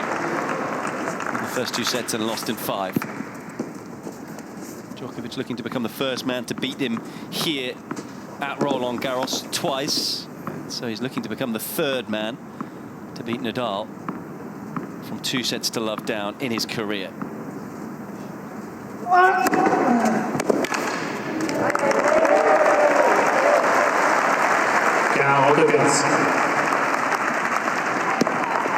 Talked about the importance of the first game in the second set. Same can be said for the third set.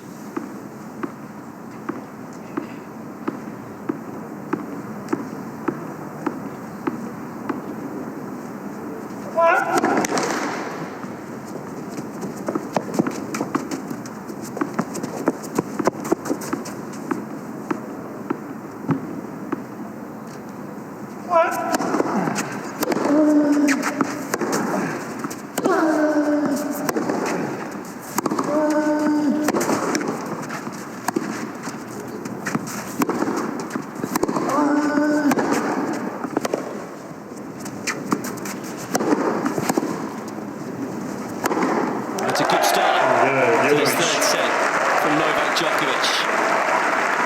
And as we know, the French crowd here on Châtelet, they like to get behind the player who is trailing, and so maybe that will help Djokovic here as well, as he takes the first game of the third set.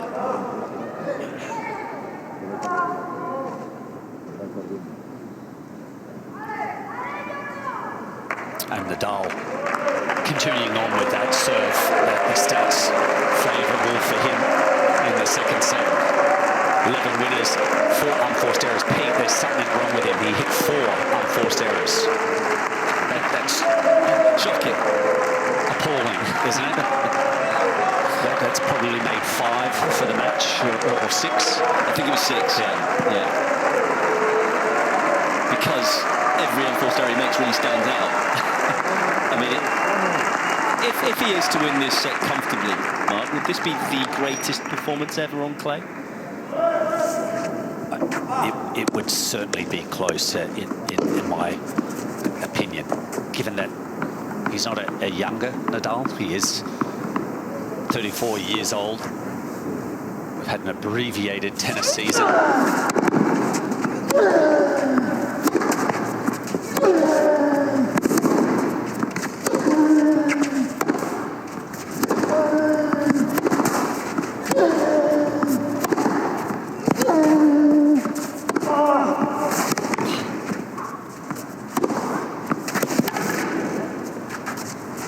Relentless from Djokovic. And again, the French crowd getting behind him.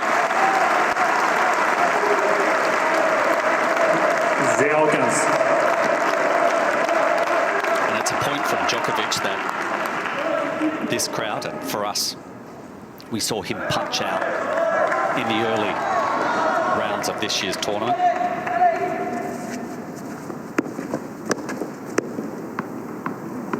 Can he back it up?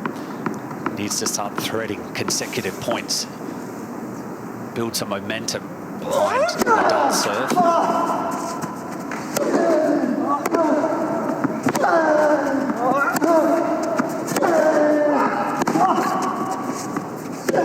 And that has been the thing, isn't it? We've seen Djokovic win some astounding points against his opponent, but he just hasn't been able to win a couple in a row. And again, you just thought, first point of this game, is this the turning point? But it's another spectacularly good point from his opponent.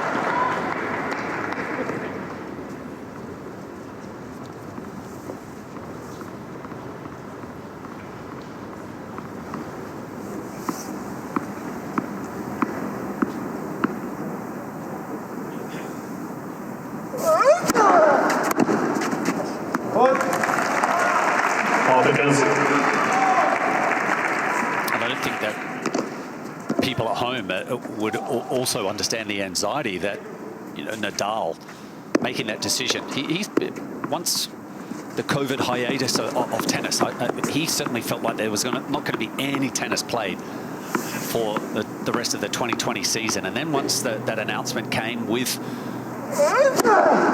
the US Open and then Roland-Garros shifting to here, the anxiety that it caused for him to make that decision to give up defending the US Open title. clear, conscious decision that his best chance of picking up a slam would be here at Roland-Garros, and that if he went to play hard courts, it would have certainly interfered with the quest of 13 titles.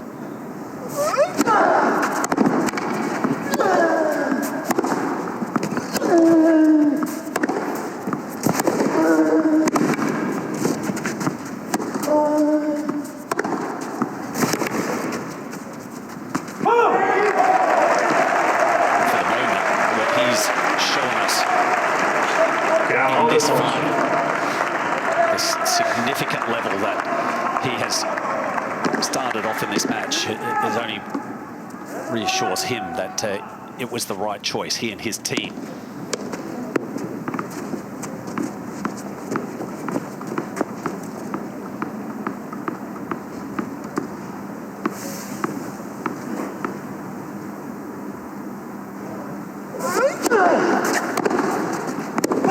So it's a big hole for Nadal. Djokovic knocking at the door, but just not too many chinks of light being given to him from Rafael Nadal. Once again, you just feel with that game, Djokovic pretty much threw everything at Nadal, but his level is just not dropping. And he hasn't had too many, well, when he has had those stressful service games, Rafa, he's been able to survive. He's won those key points, and that's going to be very much the focus. How many more times in this set, as that finishing line starts to get a little closer, he's got to execute those stress-free service games.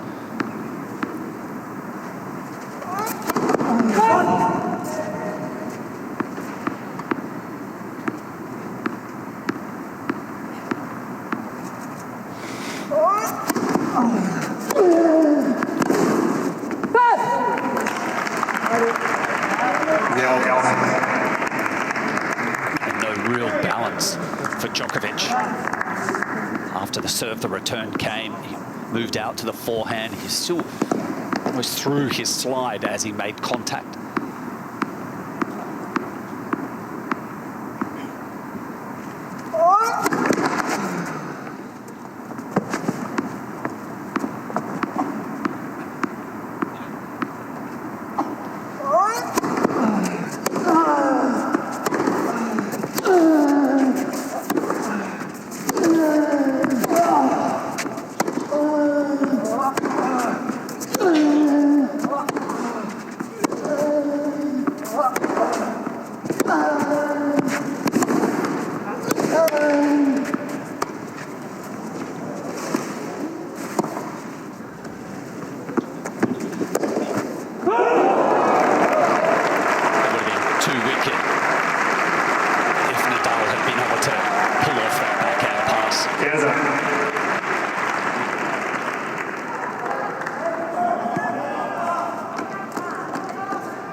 Mentioning how rare it is for Nadal to lose from 2 sets to love up. It's actually still pretty rare for Djokovic to come from 2 sets to love down.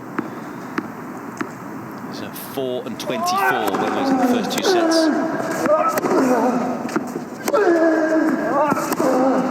Last time it happened over 5 years ago, Wimbledon against Kevin Anderson, in a match that actually stopped at 2 sets all, being carried over to the next day.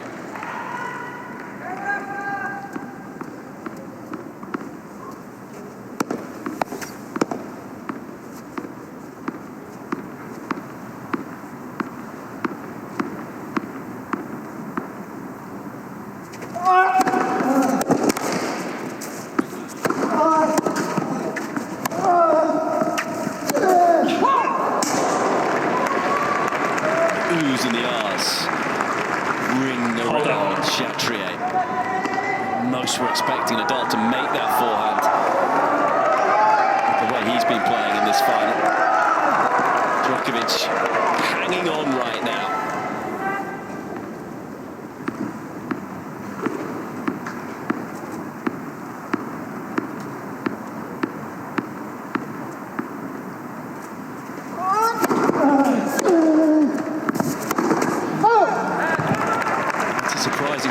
The return is just the quality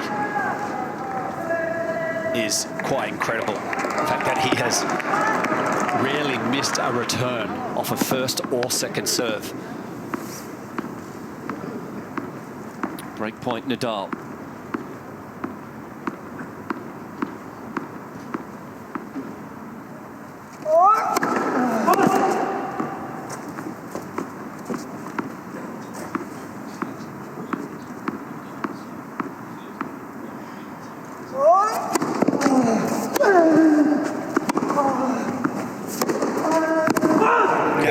It's a missed opportunity. I just said Djokovic hanging on. He's only created 3 break points on the Nadal serve all match, and most of those came in Nadal's opening service game, so it is imperative that he holds serve here.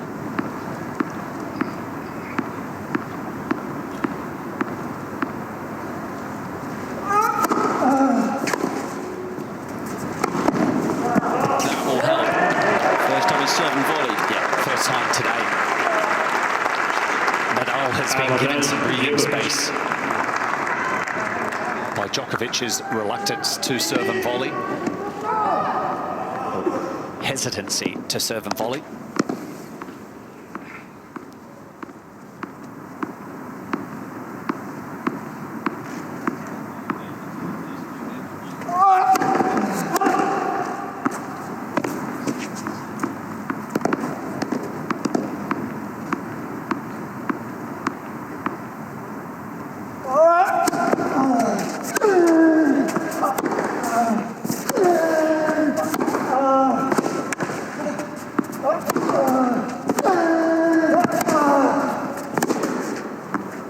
Just missed another, so that's a missed opportunity for Rafael Nadal.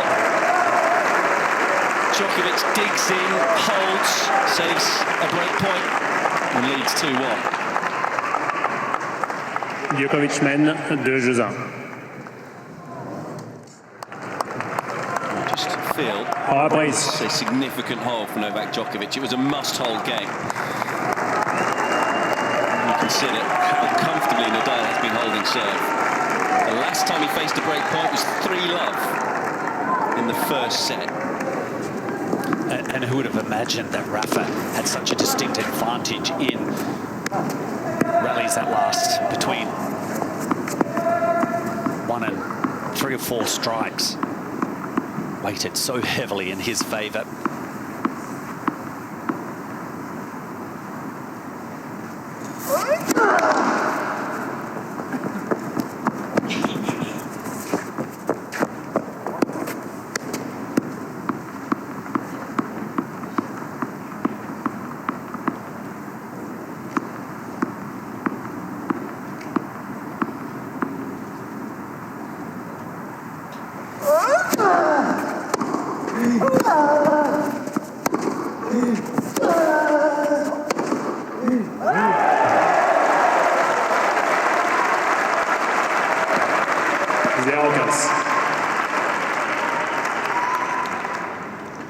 To both shots from Nadal going up the centre corridor.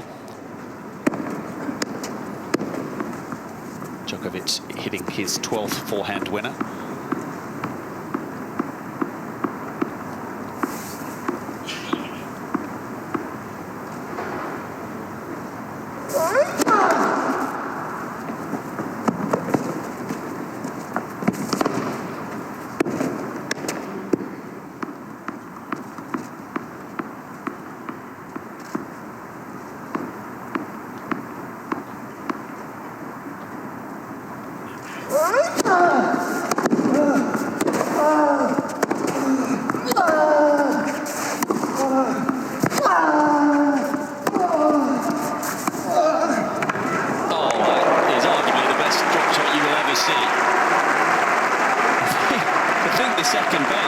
Still about 2 inches away from the net.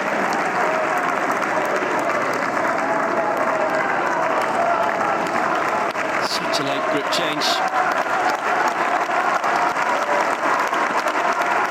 No chance for Novak.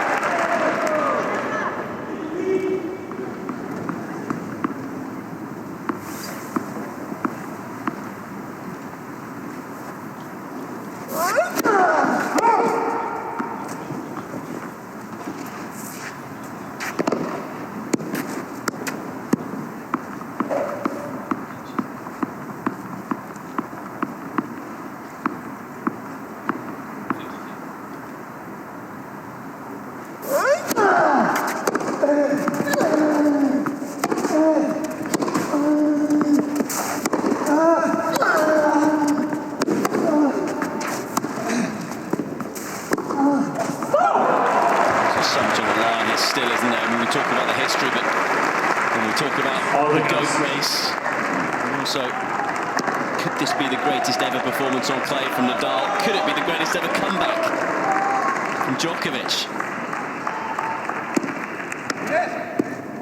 So I just feel body language-wise, he's looked a little flat, Djokovic. Just wonder whether he would need to release something. He's been very reserved.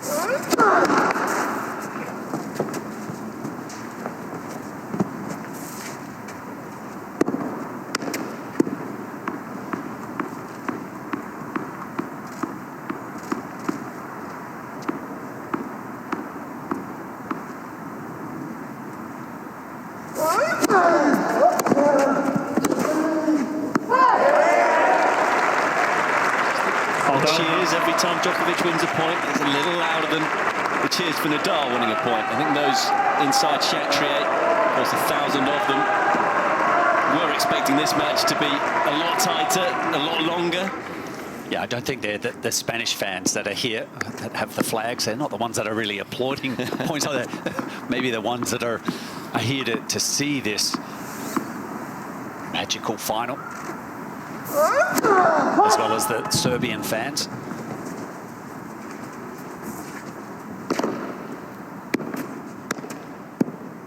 Taking plenty of time again between serves. Nadal, it's a major point for him.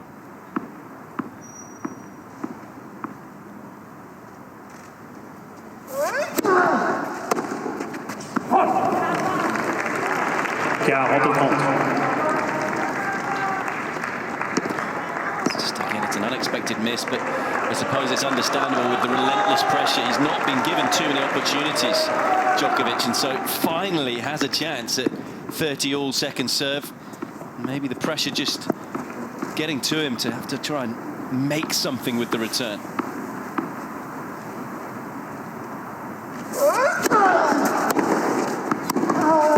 Oh, that's a wondrous half volley. The two coaches sitting together, Carlos Moya, Francisco Roig, have to be happy with the way Nadal has responded to those tense moments that have arisen in his service game. The way that he handled that return, sinking to the ground, absorbing the pace.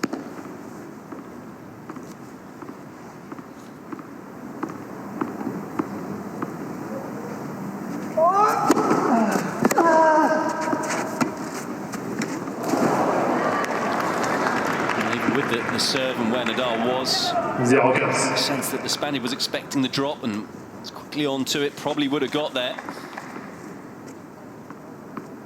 And again, it's the foot speed of Nadal, the anticipation that puts a little bit of extra heat on Djokovic having to make it that good with regards to the drop shot. 35 unforced errors now.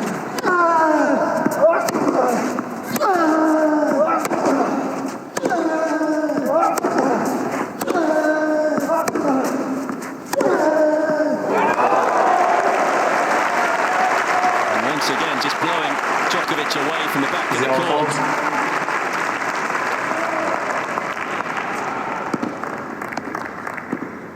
And this one even more worrying. Djokovic didn't even move for it. Just seems all match. He hasn't had a read on the forehand at all.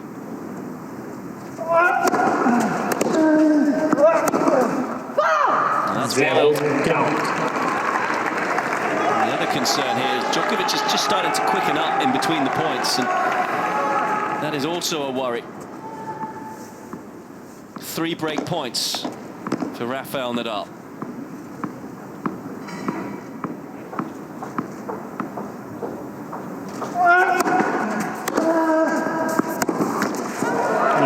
Breaks to love and strengthens his grip on this final. Rafael Nadal within touching distance of a 20th Grand Slam victory.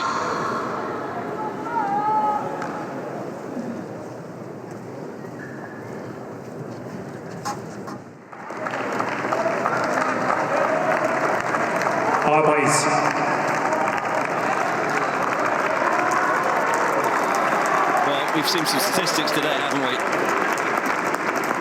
Most of them mind-blowing. Djokovic, who's been so good at breaking opponents' serve throughout the tournament, nearly at a 50% rate, still hasn't broken Nadal's serve, hasn't had a break point since his second service game. A look of concern from Marian Vida, because Nadal knows if he holds serve from here on out, he will win this tournament for a 13th time.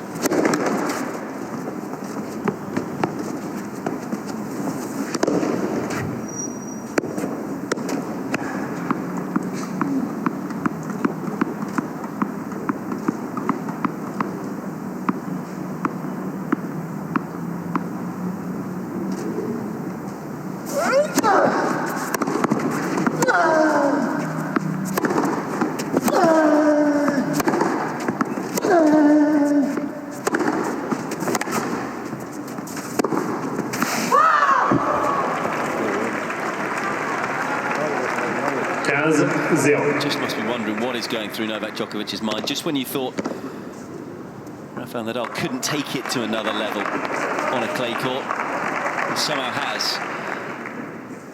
And it's so rare to see Novak Djokovic bamboozled, not knowing what to do. But that's been the case for 2 hours and 4 minutes.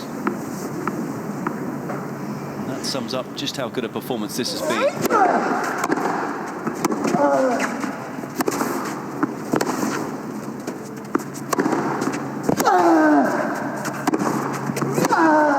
Do you think he still believes that he can turn this match around, Mark?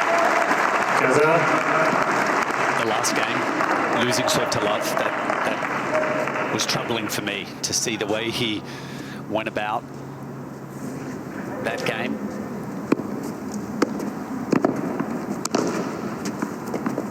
And if there is still the idea of mounting a comeback, it really must start happening in the next game. 2-3 games for Djokovic.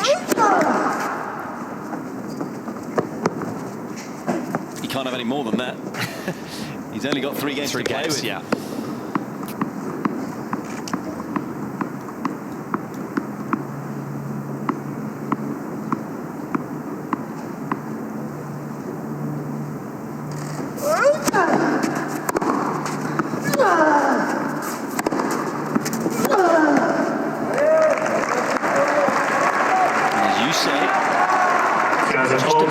Djokovic raising his level. Maybe about the burden of history on the shoulders of Nadal that might just drop his level a fraction.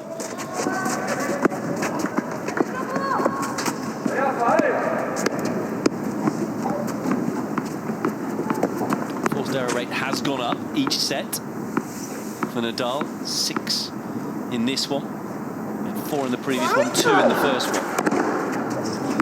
Gee, that serve has come in handy today.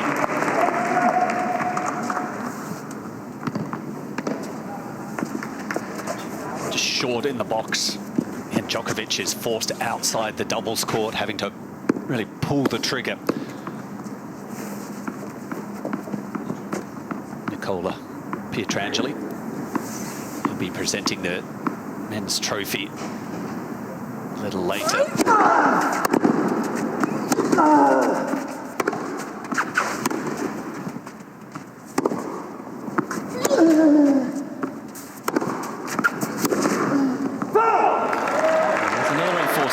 Number 7 for the set.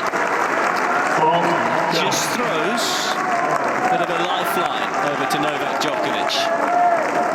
Probably been the scrappiest game of the match so far for Nadal. The only scrappy game of the match so far.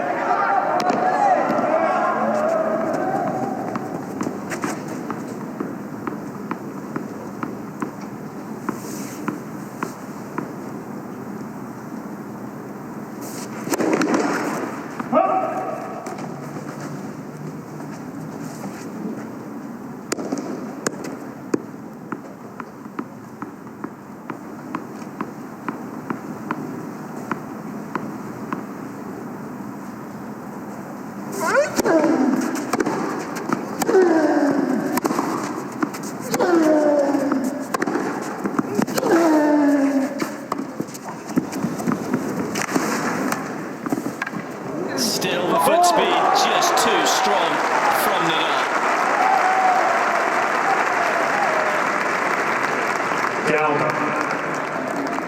Yeah, it is, Pete, and he does an amazing job of just putting it into much more difficult area of the court for Djokovic. I guess we could also raise the question, is Djokovic backing those drop shots up well enough with his positioning?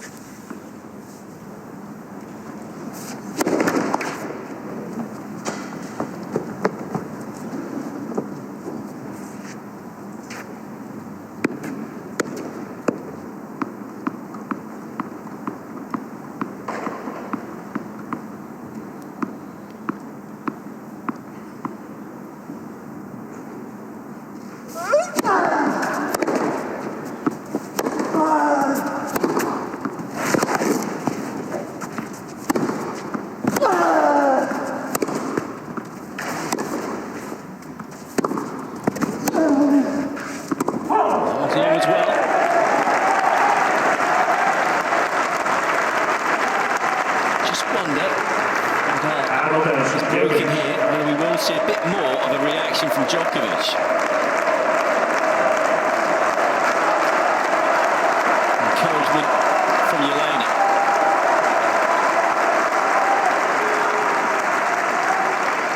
Second break point for Djokovic.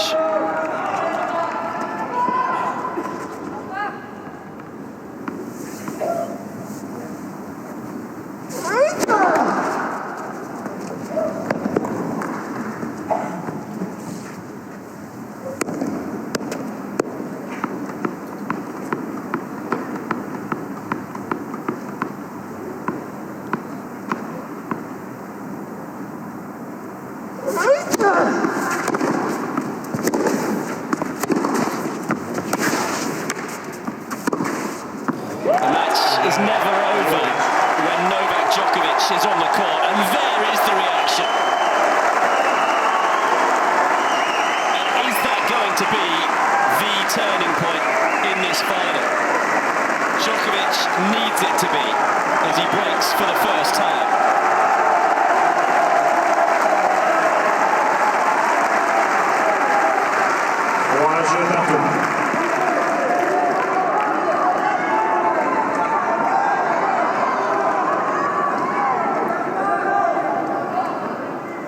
Hours and 11 minutes it's taken Djokovic, but he finally breaks Nadal, and it's 3-3 in the third. There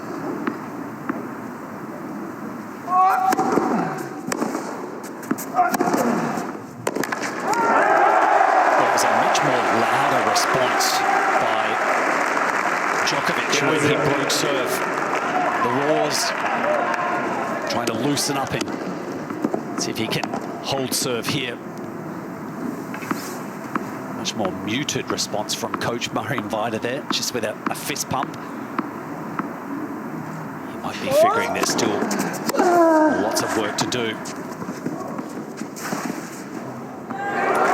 know where to go, has he, Djokovic, after playing that drop shot? Yeah. He's only won 14 of 28 today, so 50%, whereas leading into this match, he was at a high of 78%. From the drop shots. Much of that has to be down to the foot speed of Nadal, as well as the hand skills from the Spaniard. What he's been able to do, having got to the drop.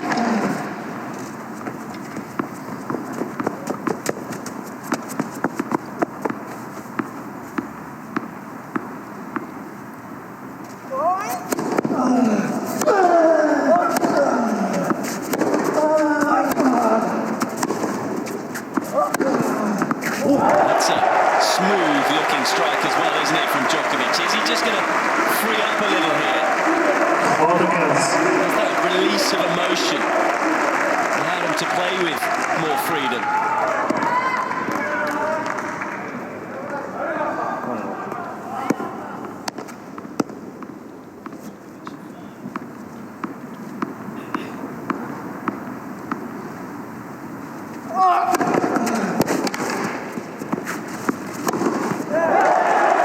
Suddenly, he's starting to pick up some cheaper points.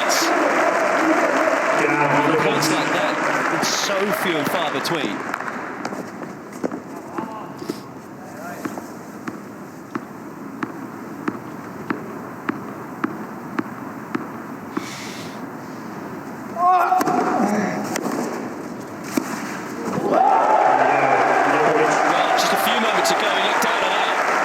Djokovic is very much alive in this final. He now leads 4-3 in the third.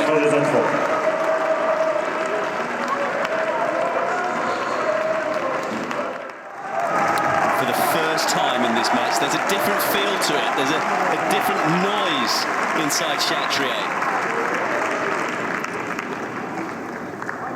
So how will the King of Clay respond? Well, it's a noise that is not going to please Rafa. So be able to keep those blinkers on and knuckle down here. This would perhaps potentially be one of the biggest games for Nadal in the match today.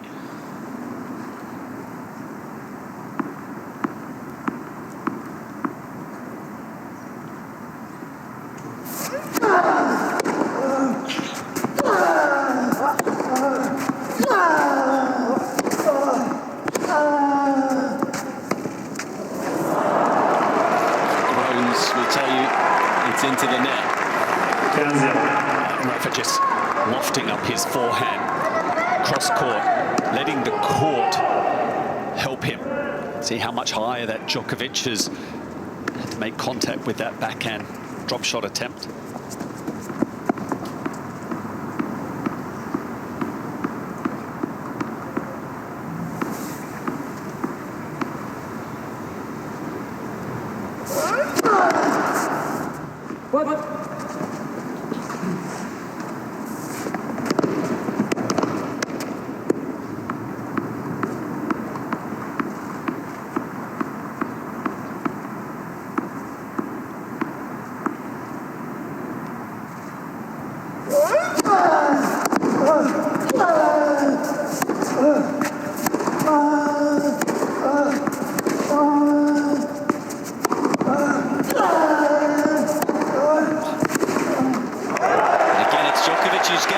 Inside the baseline. It just looks like he's had a weight lifted off his shoulders. A reprieve provided by Djokovic. Only 2 unforced errors in that previous service game made the difference. You can see the net clearance by both players there in centimetres. Nadal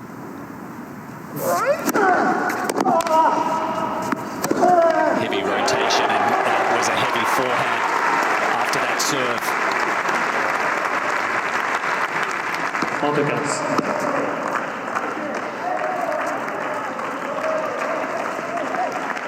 Such good footwork as well, isn't it?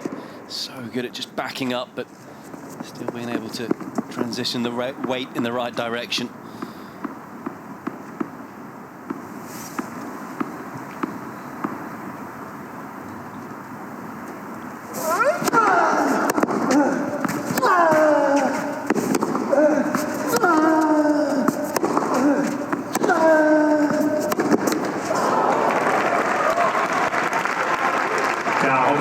Being able to find some first serves in this game, Nadal. But overall package, first serves into play, as well as the win rate behind the first and second, just starting to lose its glow. It shone brightly in the opening 2 sets.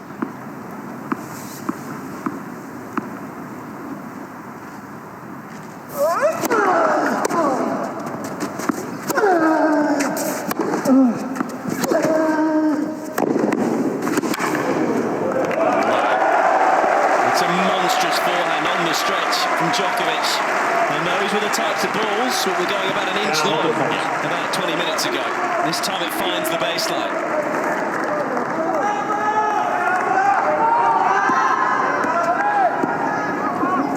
142 Ks, that forehand, on the run, without a base. On the high part of the net, not a lot of clearance at all.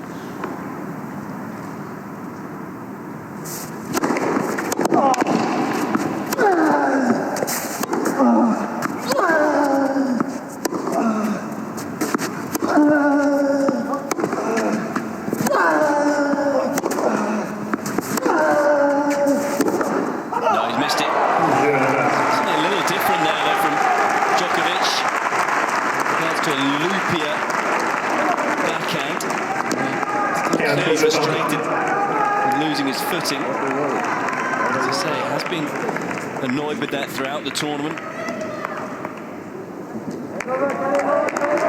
You see the front foot there, just sliding more than he would have liked. He lost his balance as he struck the ball. Nadal holds. Big service hole that was for the Spaniard. Massive. And now the tension just takes on another level, Pete.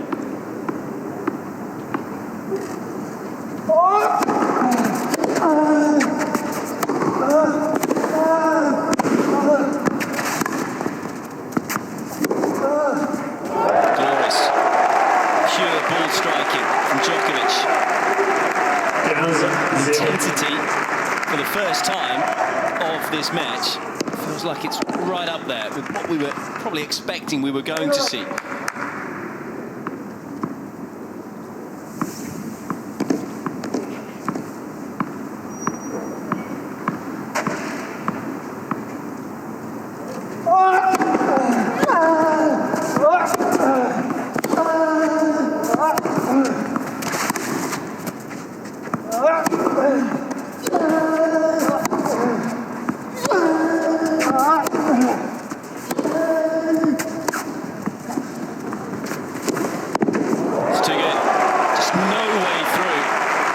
Phenomenal defense from Nadal.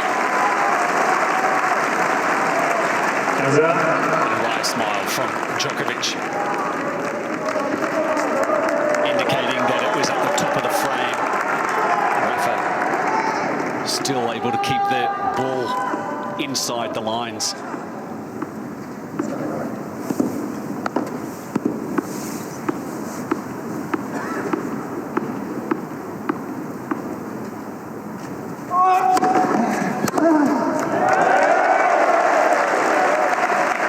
Cheers again.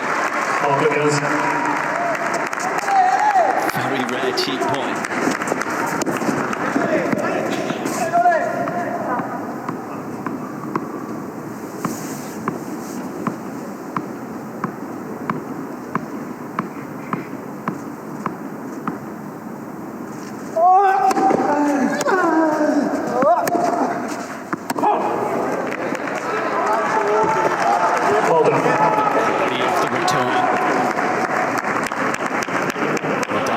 Just sitting at the middle of the court, but it was enough high clearance and depth, and combination, an off-balance miss from Djokovic.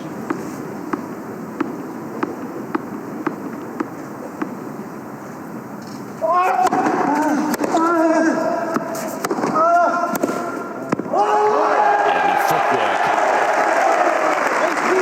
from Djokovic.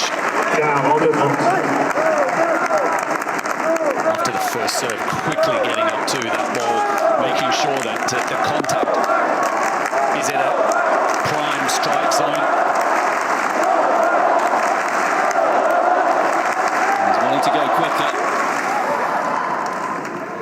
He's wanting to elongate this match.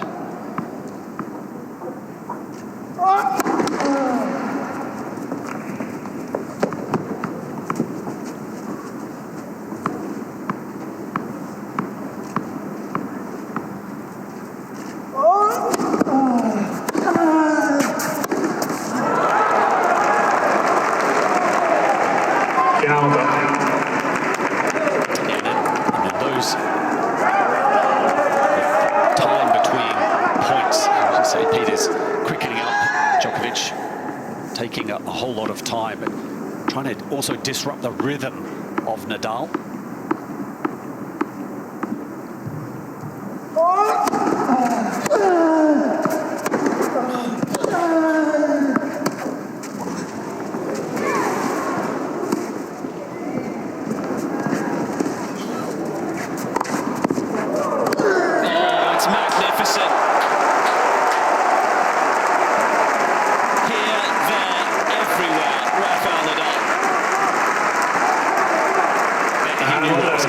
As soon as he got to the drop shot, there wasn't a lot of space for him to play any other shot. And he, as soon as he made contact, he got back around. Great point.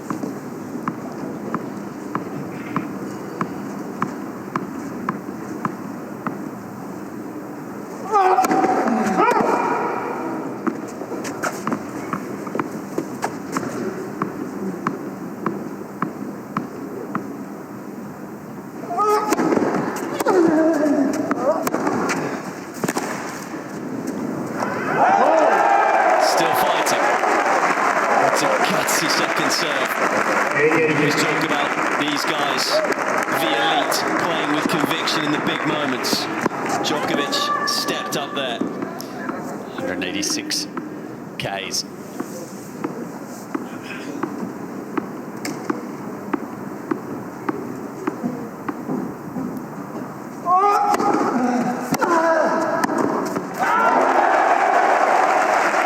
Not only do they step up tactically, but also so astute. Smart from Djokovic just to throw in the serve and volley. 10th winner for the serve in this set.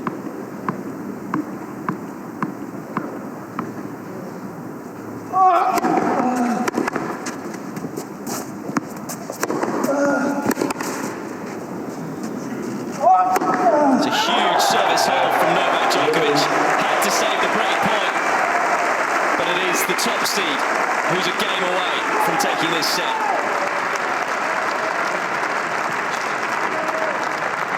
Djokovic mène 5 jeux à 4.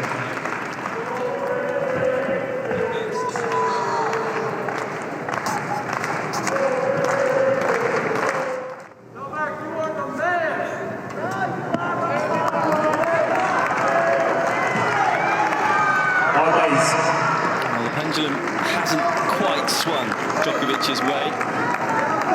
Is it just beginning to swing away from Rafael Nadal? We will know more after this game.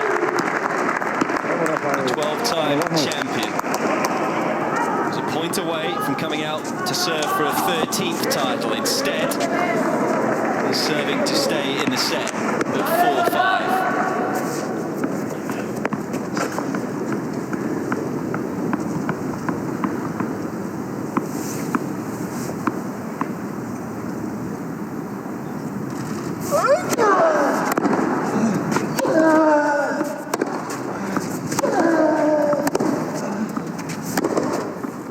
Missed it. Djokovic again just losing his footing, but gets away with it. Confirmed as wide by Damien Dumaswap and Hawker.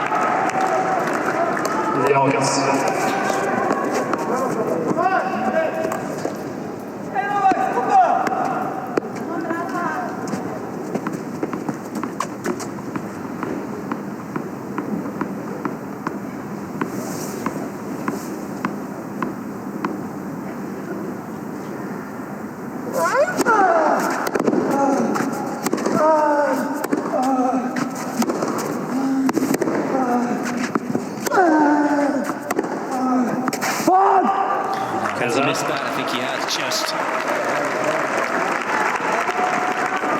Not by much, but maybe the same distance as to Rafa missing his backhand on the first point. 27 millimeters wide, Djokovic backhand.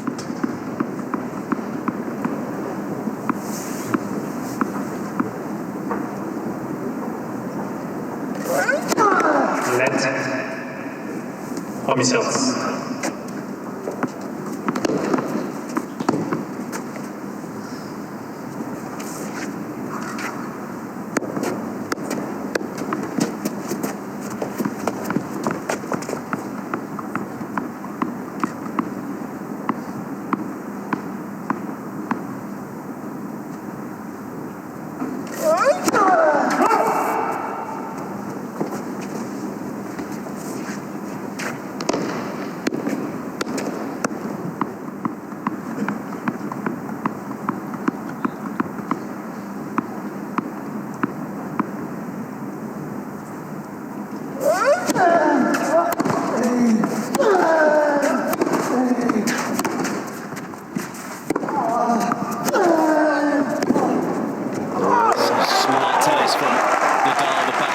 Just putting Djokovic into an area of the court he didn't want to be in. And handled it decently, Djokovic. But as you say, it's not just the quality of the shot that he responds with. Rafa, the forehand just pushes Djokovic into an uncomfortable position on that very next shot.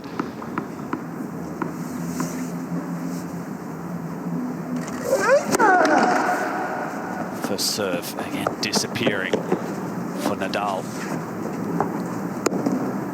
Only 17 of the 29 in this set.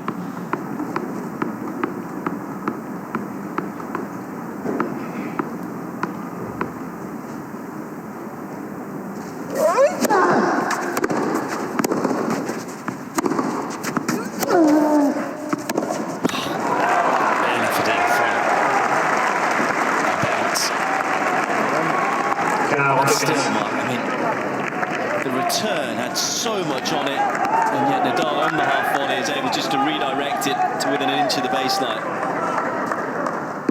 Really is the difference, isn't it? If Nadal makes that first serve, he can kind of take control of the point. If he's having to hit a second serve, he's really straight into defense.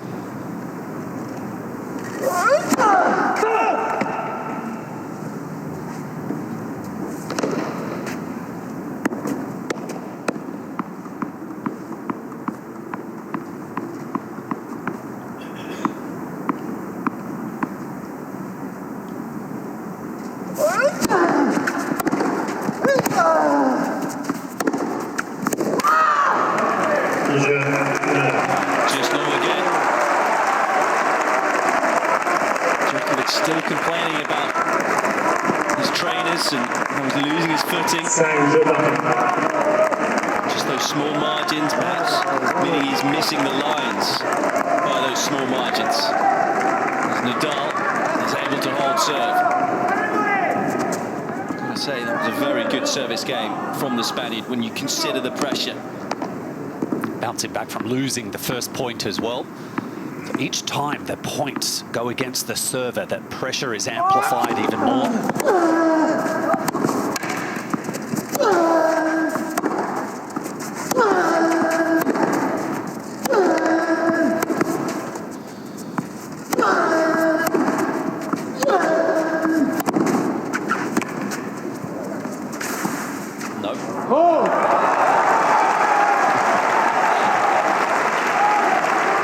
Remarkable by Nadal, just peppering the Djokovic forehand and then sliding in his own version of the Djokovic drop shot.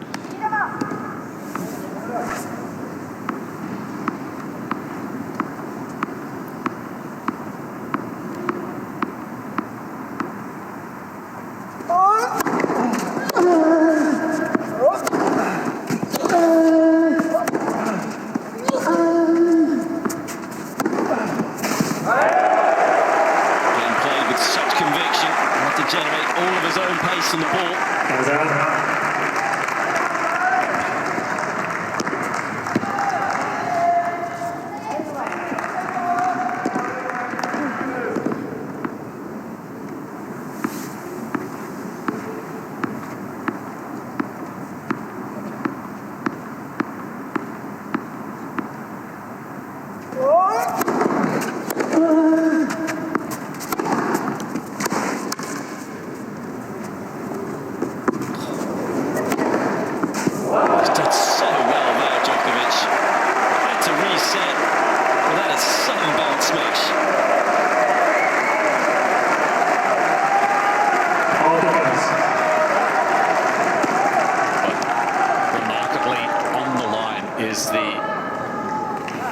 Lob, and for a shot that perhaps is not one of his stronger areas, the overhead, Djokovic made it look very simple. Again,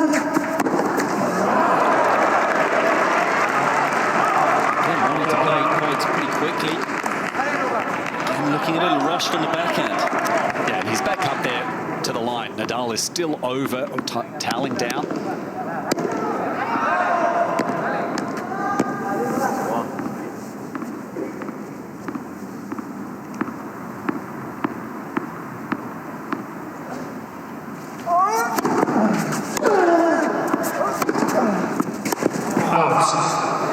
Nadal thought it was long. It's been called long by Damien Dumassois again.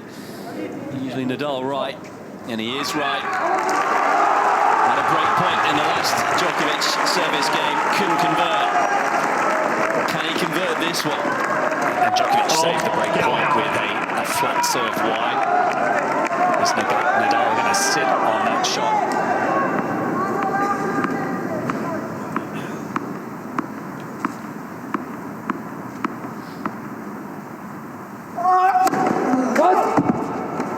And will he brave a big second serve here, Djokovic? Oh, that looks out. Wow. Well, it's called in. Yeah. But it is out. He's walked a fine line with those second serves, Djokovic. Well, I'm glad to tell you that Hawkeye also agrees with the call. It's 4 millimeters out. And Rafael Nadal is 1 game away from yet more history here in Paris. Changement de ramasseur, s'il vous plaît. Nadal mène 6-5. Well, it's a match of fine margins when 2 elite players come together. And the finer margins, more often than not, have gone against Novak Djokovic today. Didn't miss by much, 4 millimeters, we're being told by Hawkeye. And what it all means is Rafael Nadal gets the break and will serve for a 13th championship in a moment's time. Djokovic not wasting any time, not taking up too much of the changeover. Back out there, hoping to move Rafa along.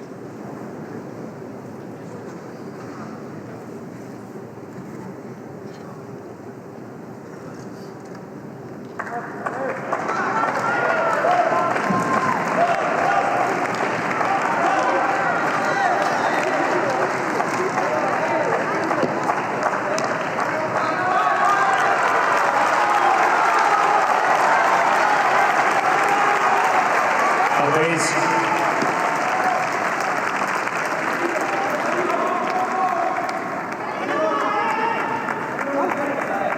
2 hours and 38 minutes. A short match when it comes to these two, particularly on the clay.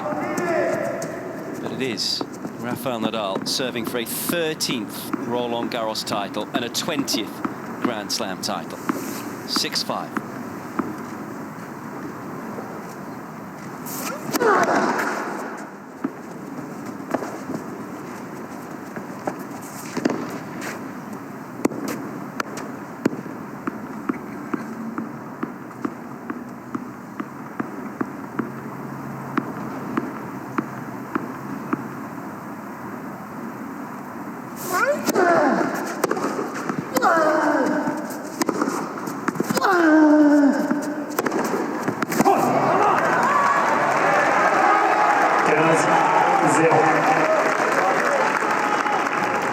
The first point going to Nadal. The first of 4 that he hopes to capture in this game.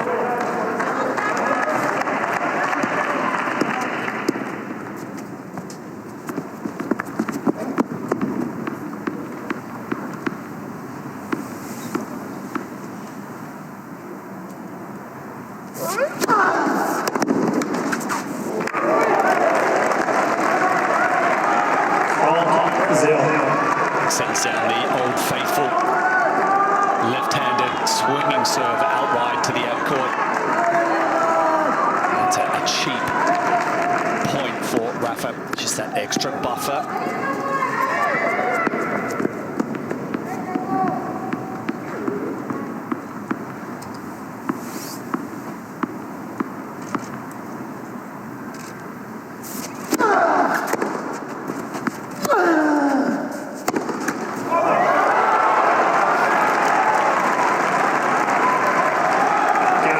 They're on their feet.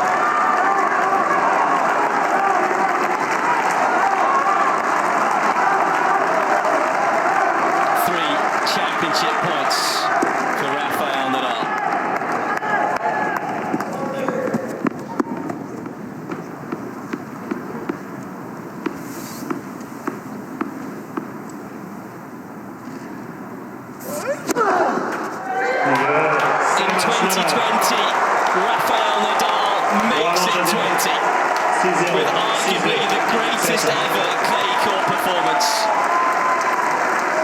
He captures a 13th Roland-Garros title in his 100th match win at this event.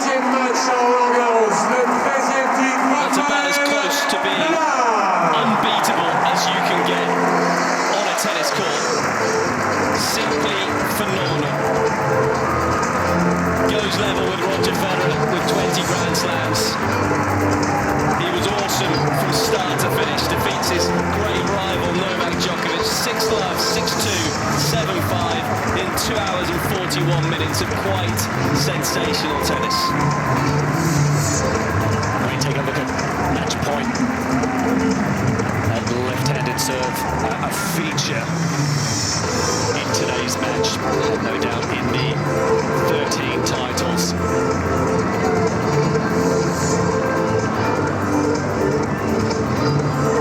And the coaches, Carlos Moya, sitting next to Francesco Roig, have been able to guide Rafa over the last couple of seasons, and Pete, you probably have to put that one up there as the most high standard match that Rafa has played in a final here. In a final, maybe any match he's played. I mean, to take down someone who was 37-1 on the year, like Novak Djokovic, who almost was unbeatable this year. It was two unbeatables kind of going together, and to dominate the match like he did was something that almost none of us could have predicted. Nous allons saluer l'arbitre de la rencontre, Monsieur Damien Dumusois.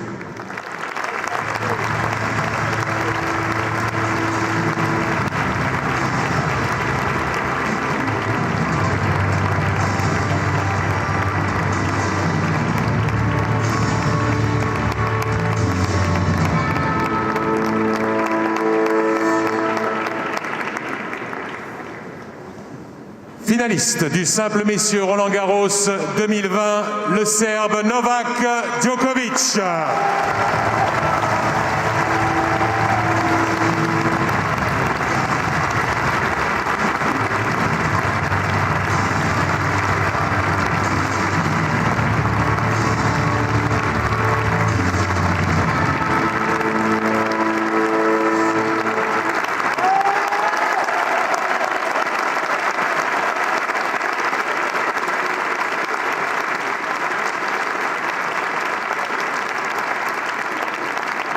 Vainqueur du tournoi messieurs Roland-Garros 2020. Il remporte son 20e titre du Grand Chelem, le 13e ici à Roland-Garros, l'Espagnol Rafael Nadal.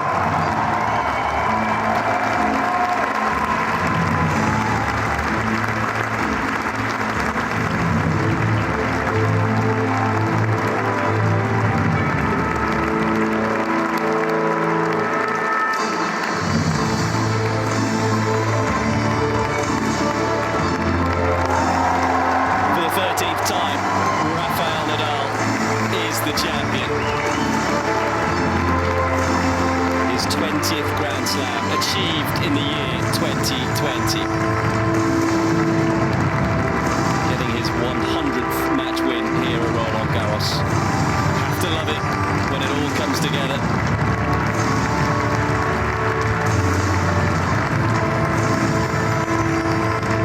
Surely achievement that will never be beaten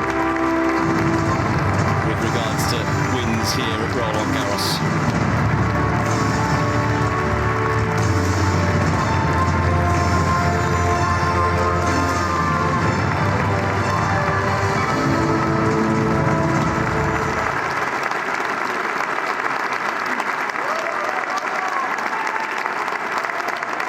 Mesdames, Messieurs, je vais demander de vous lever si ce n'est pas déjà fait pour écouter l'hymne national espagnol.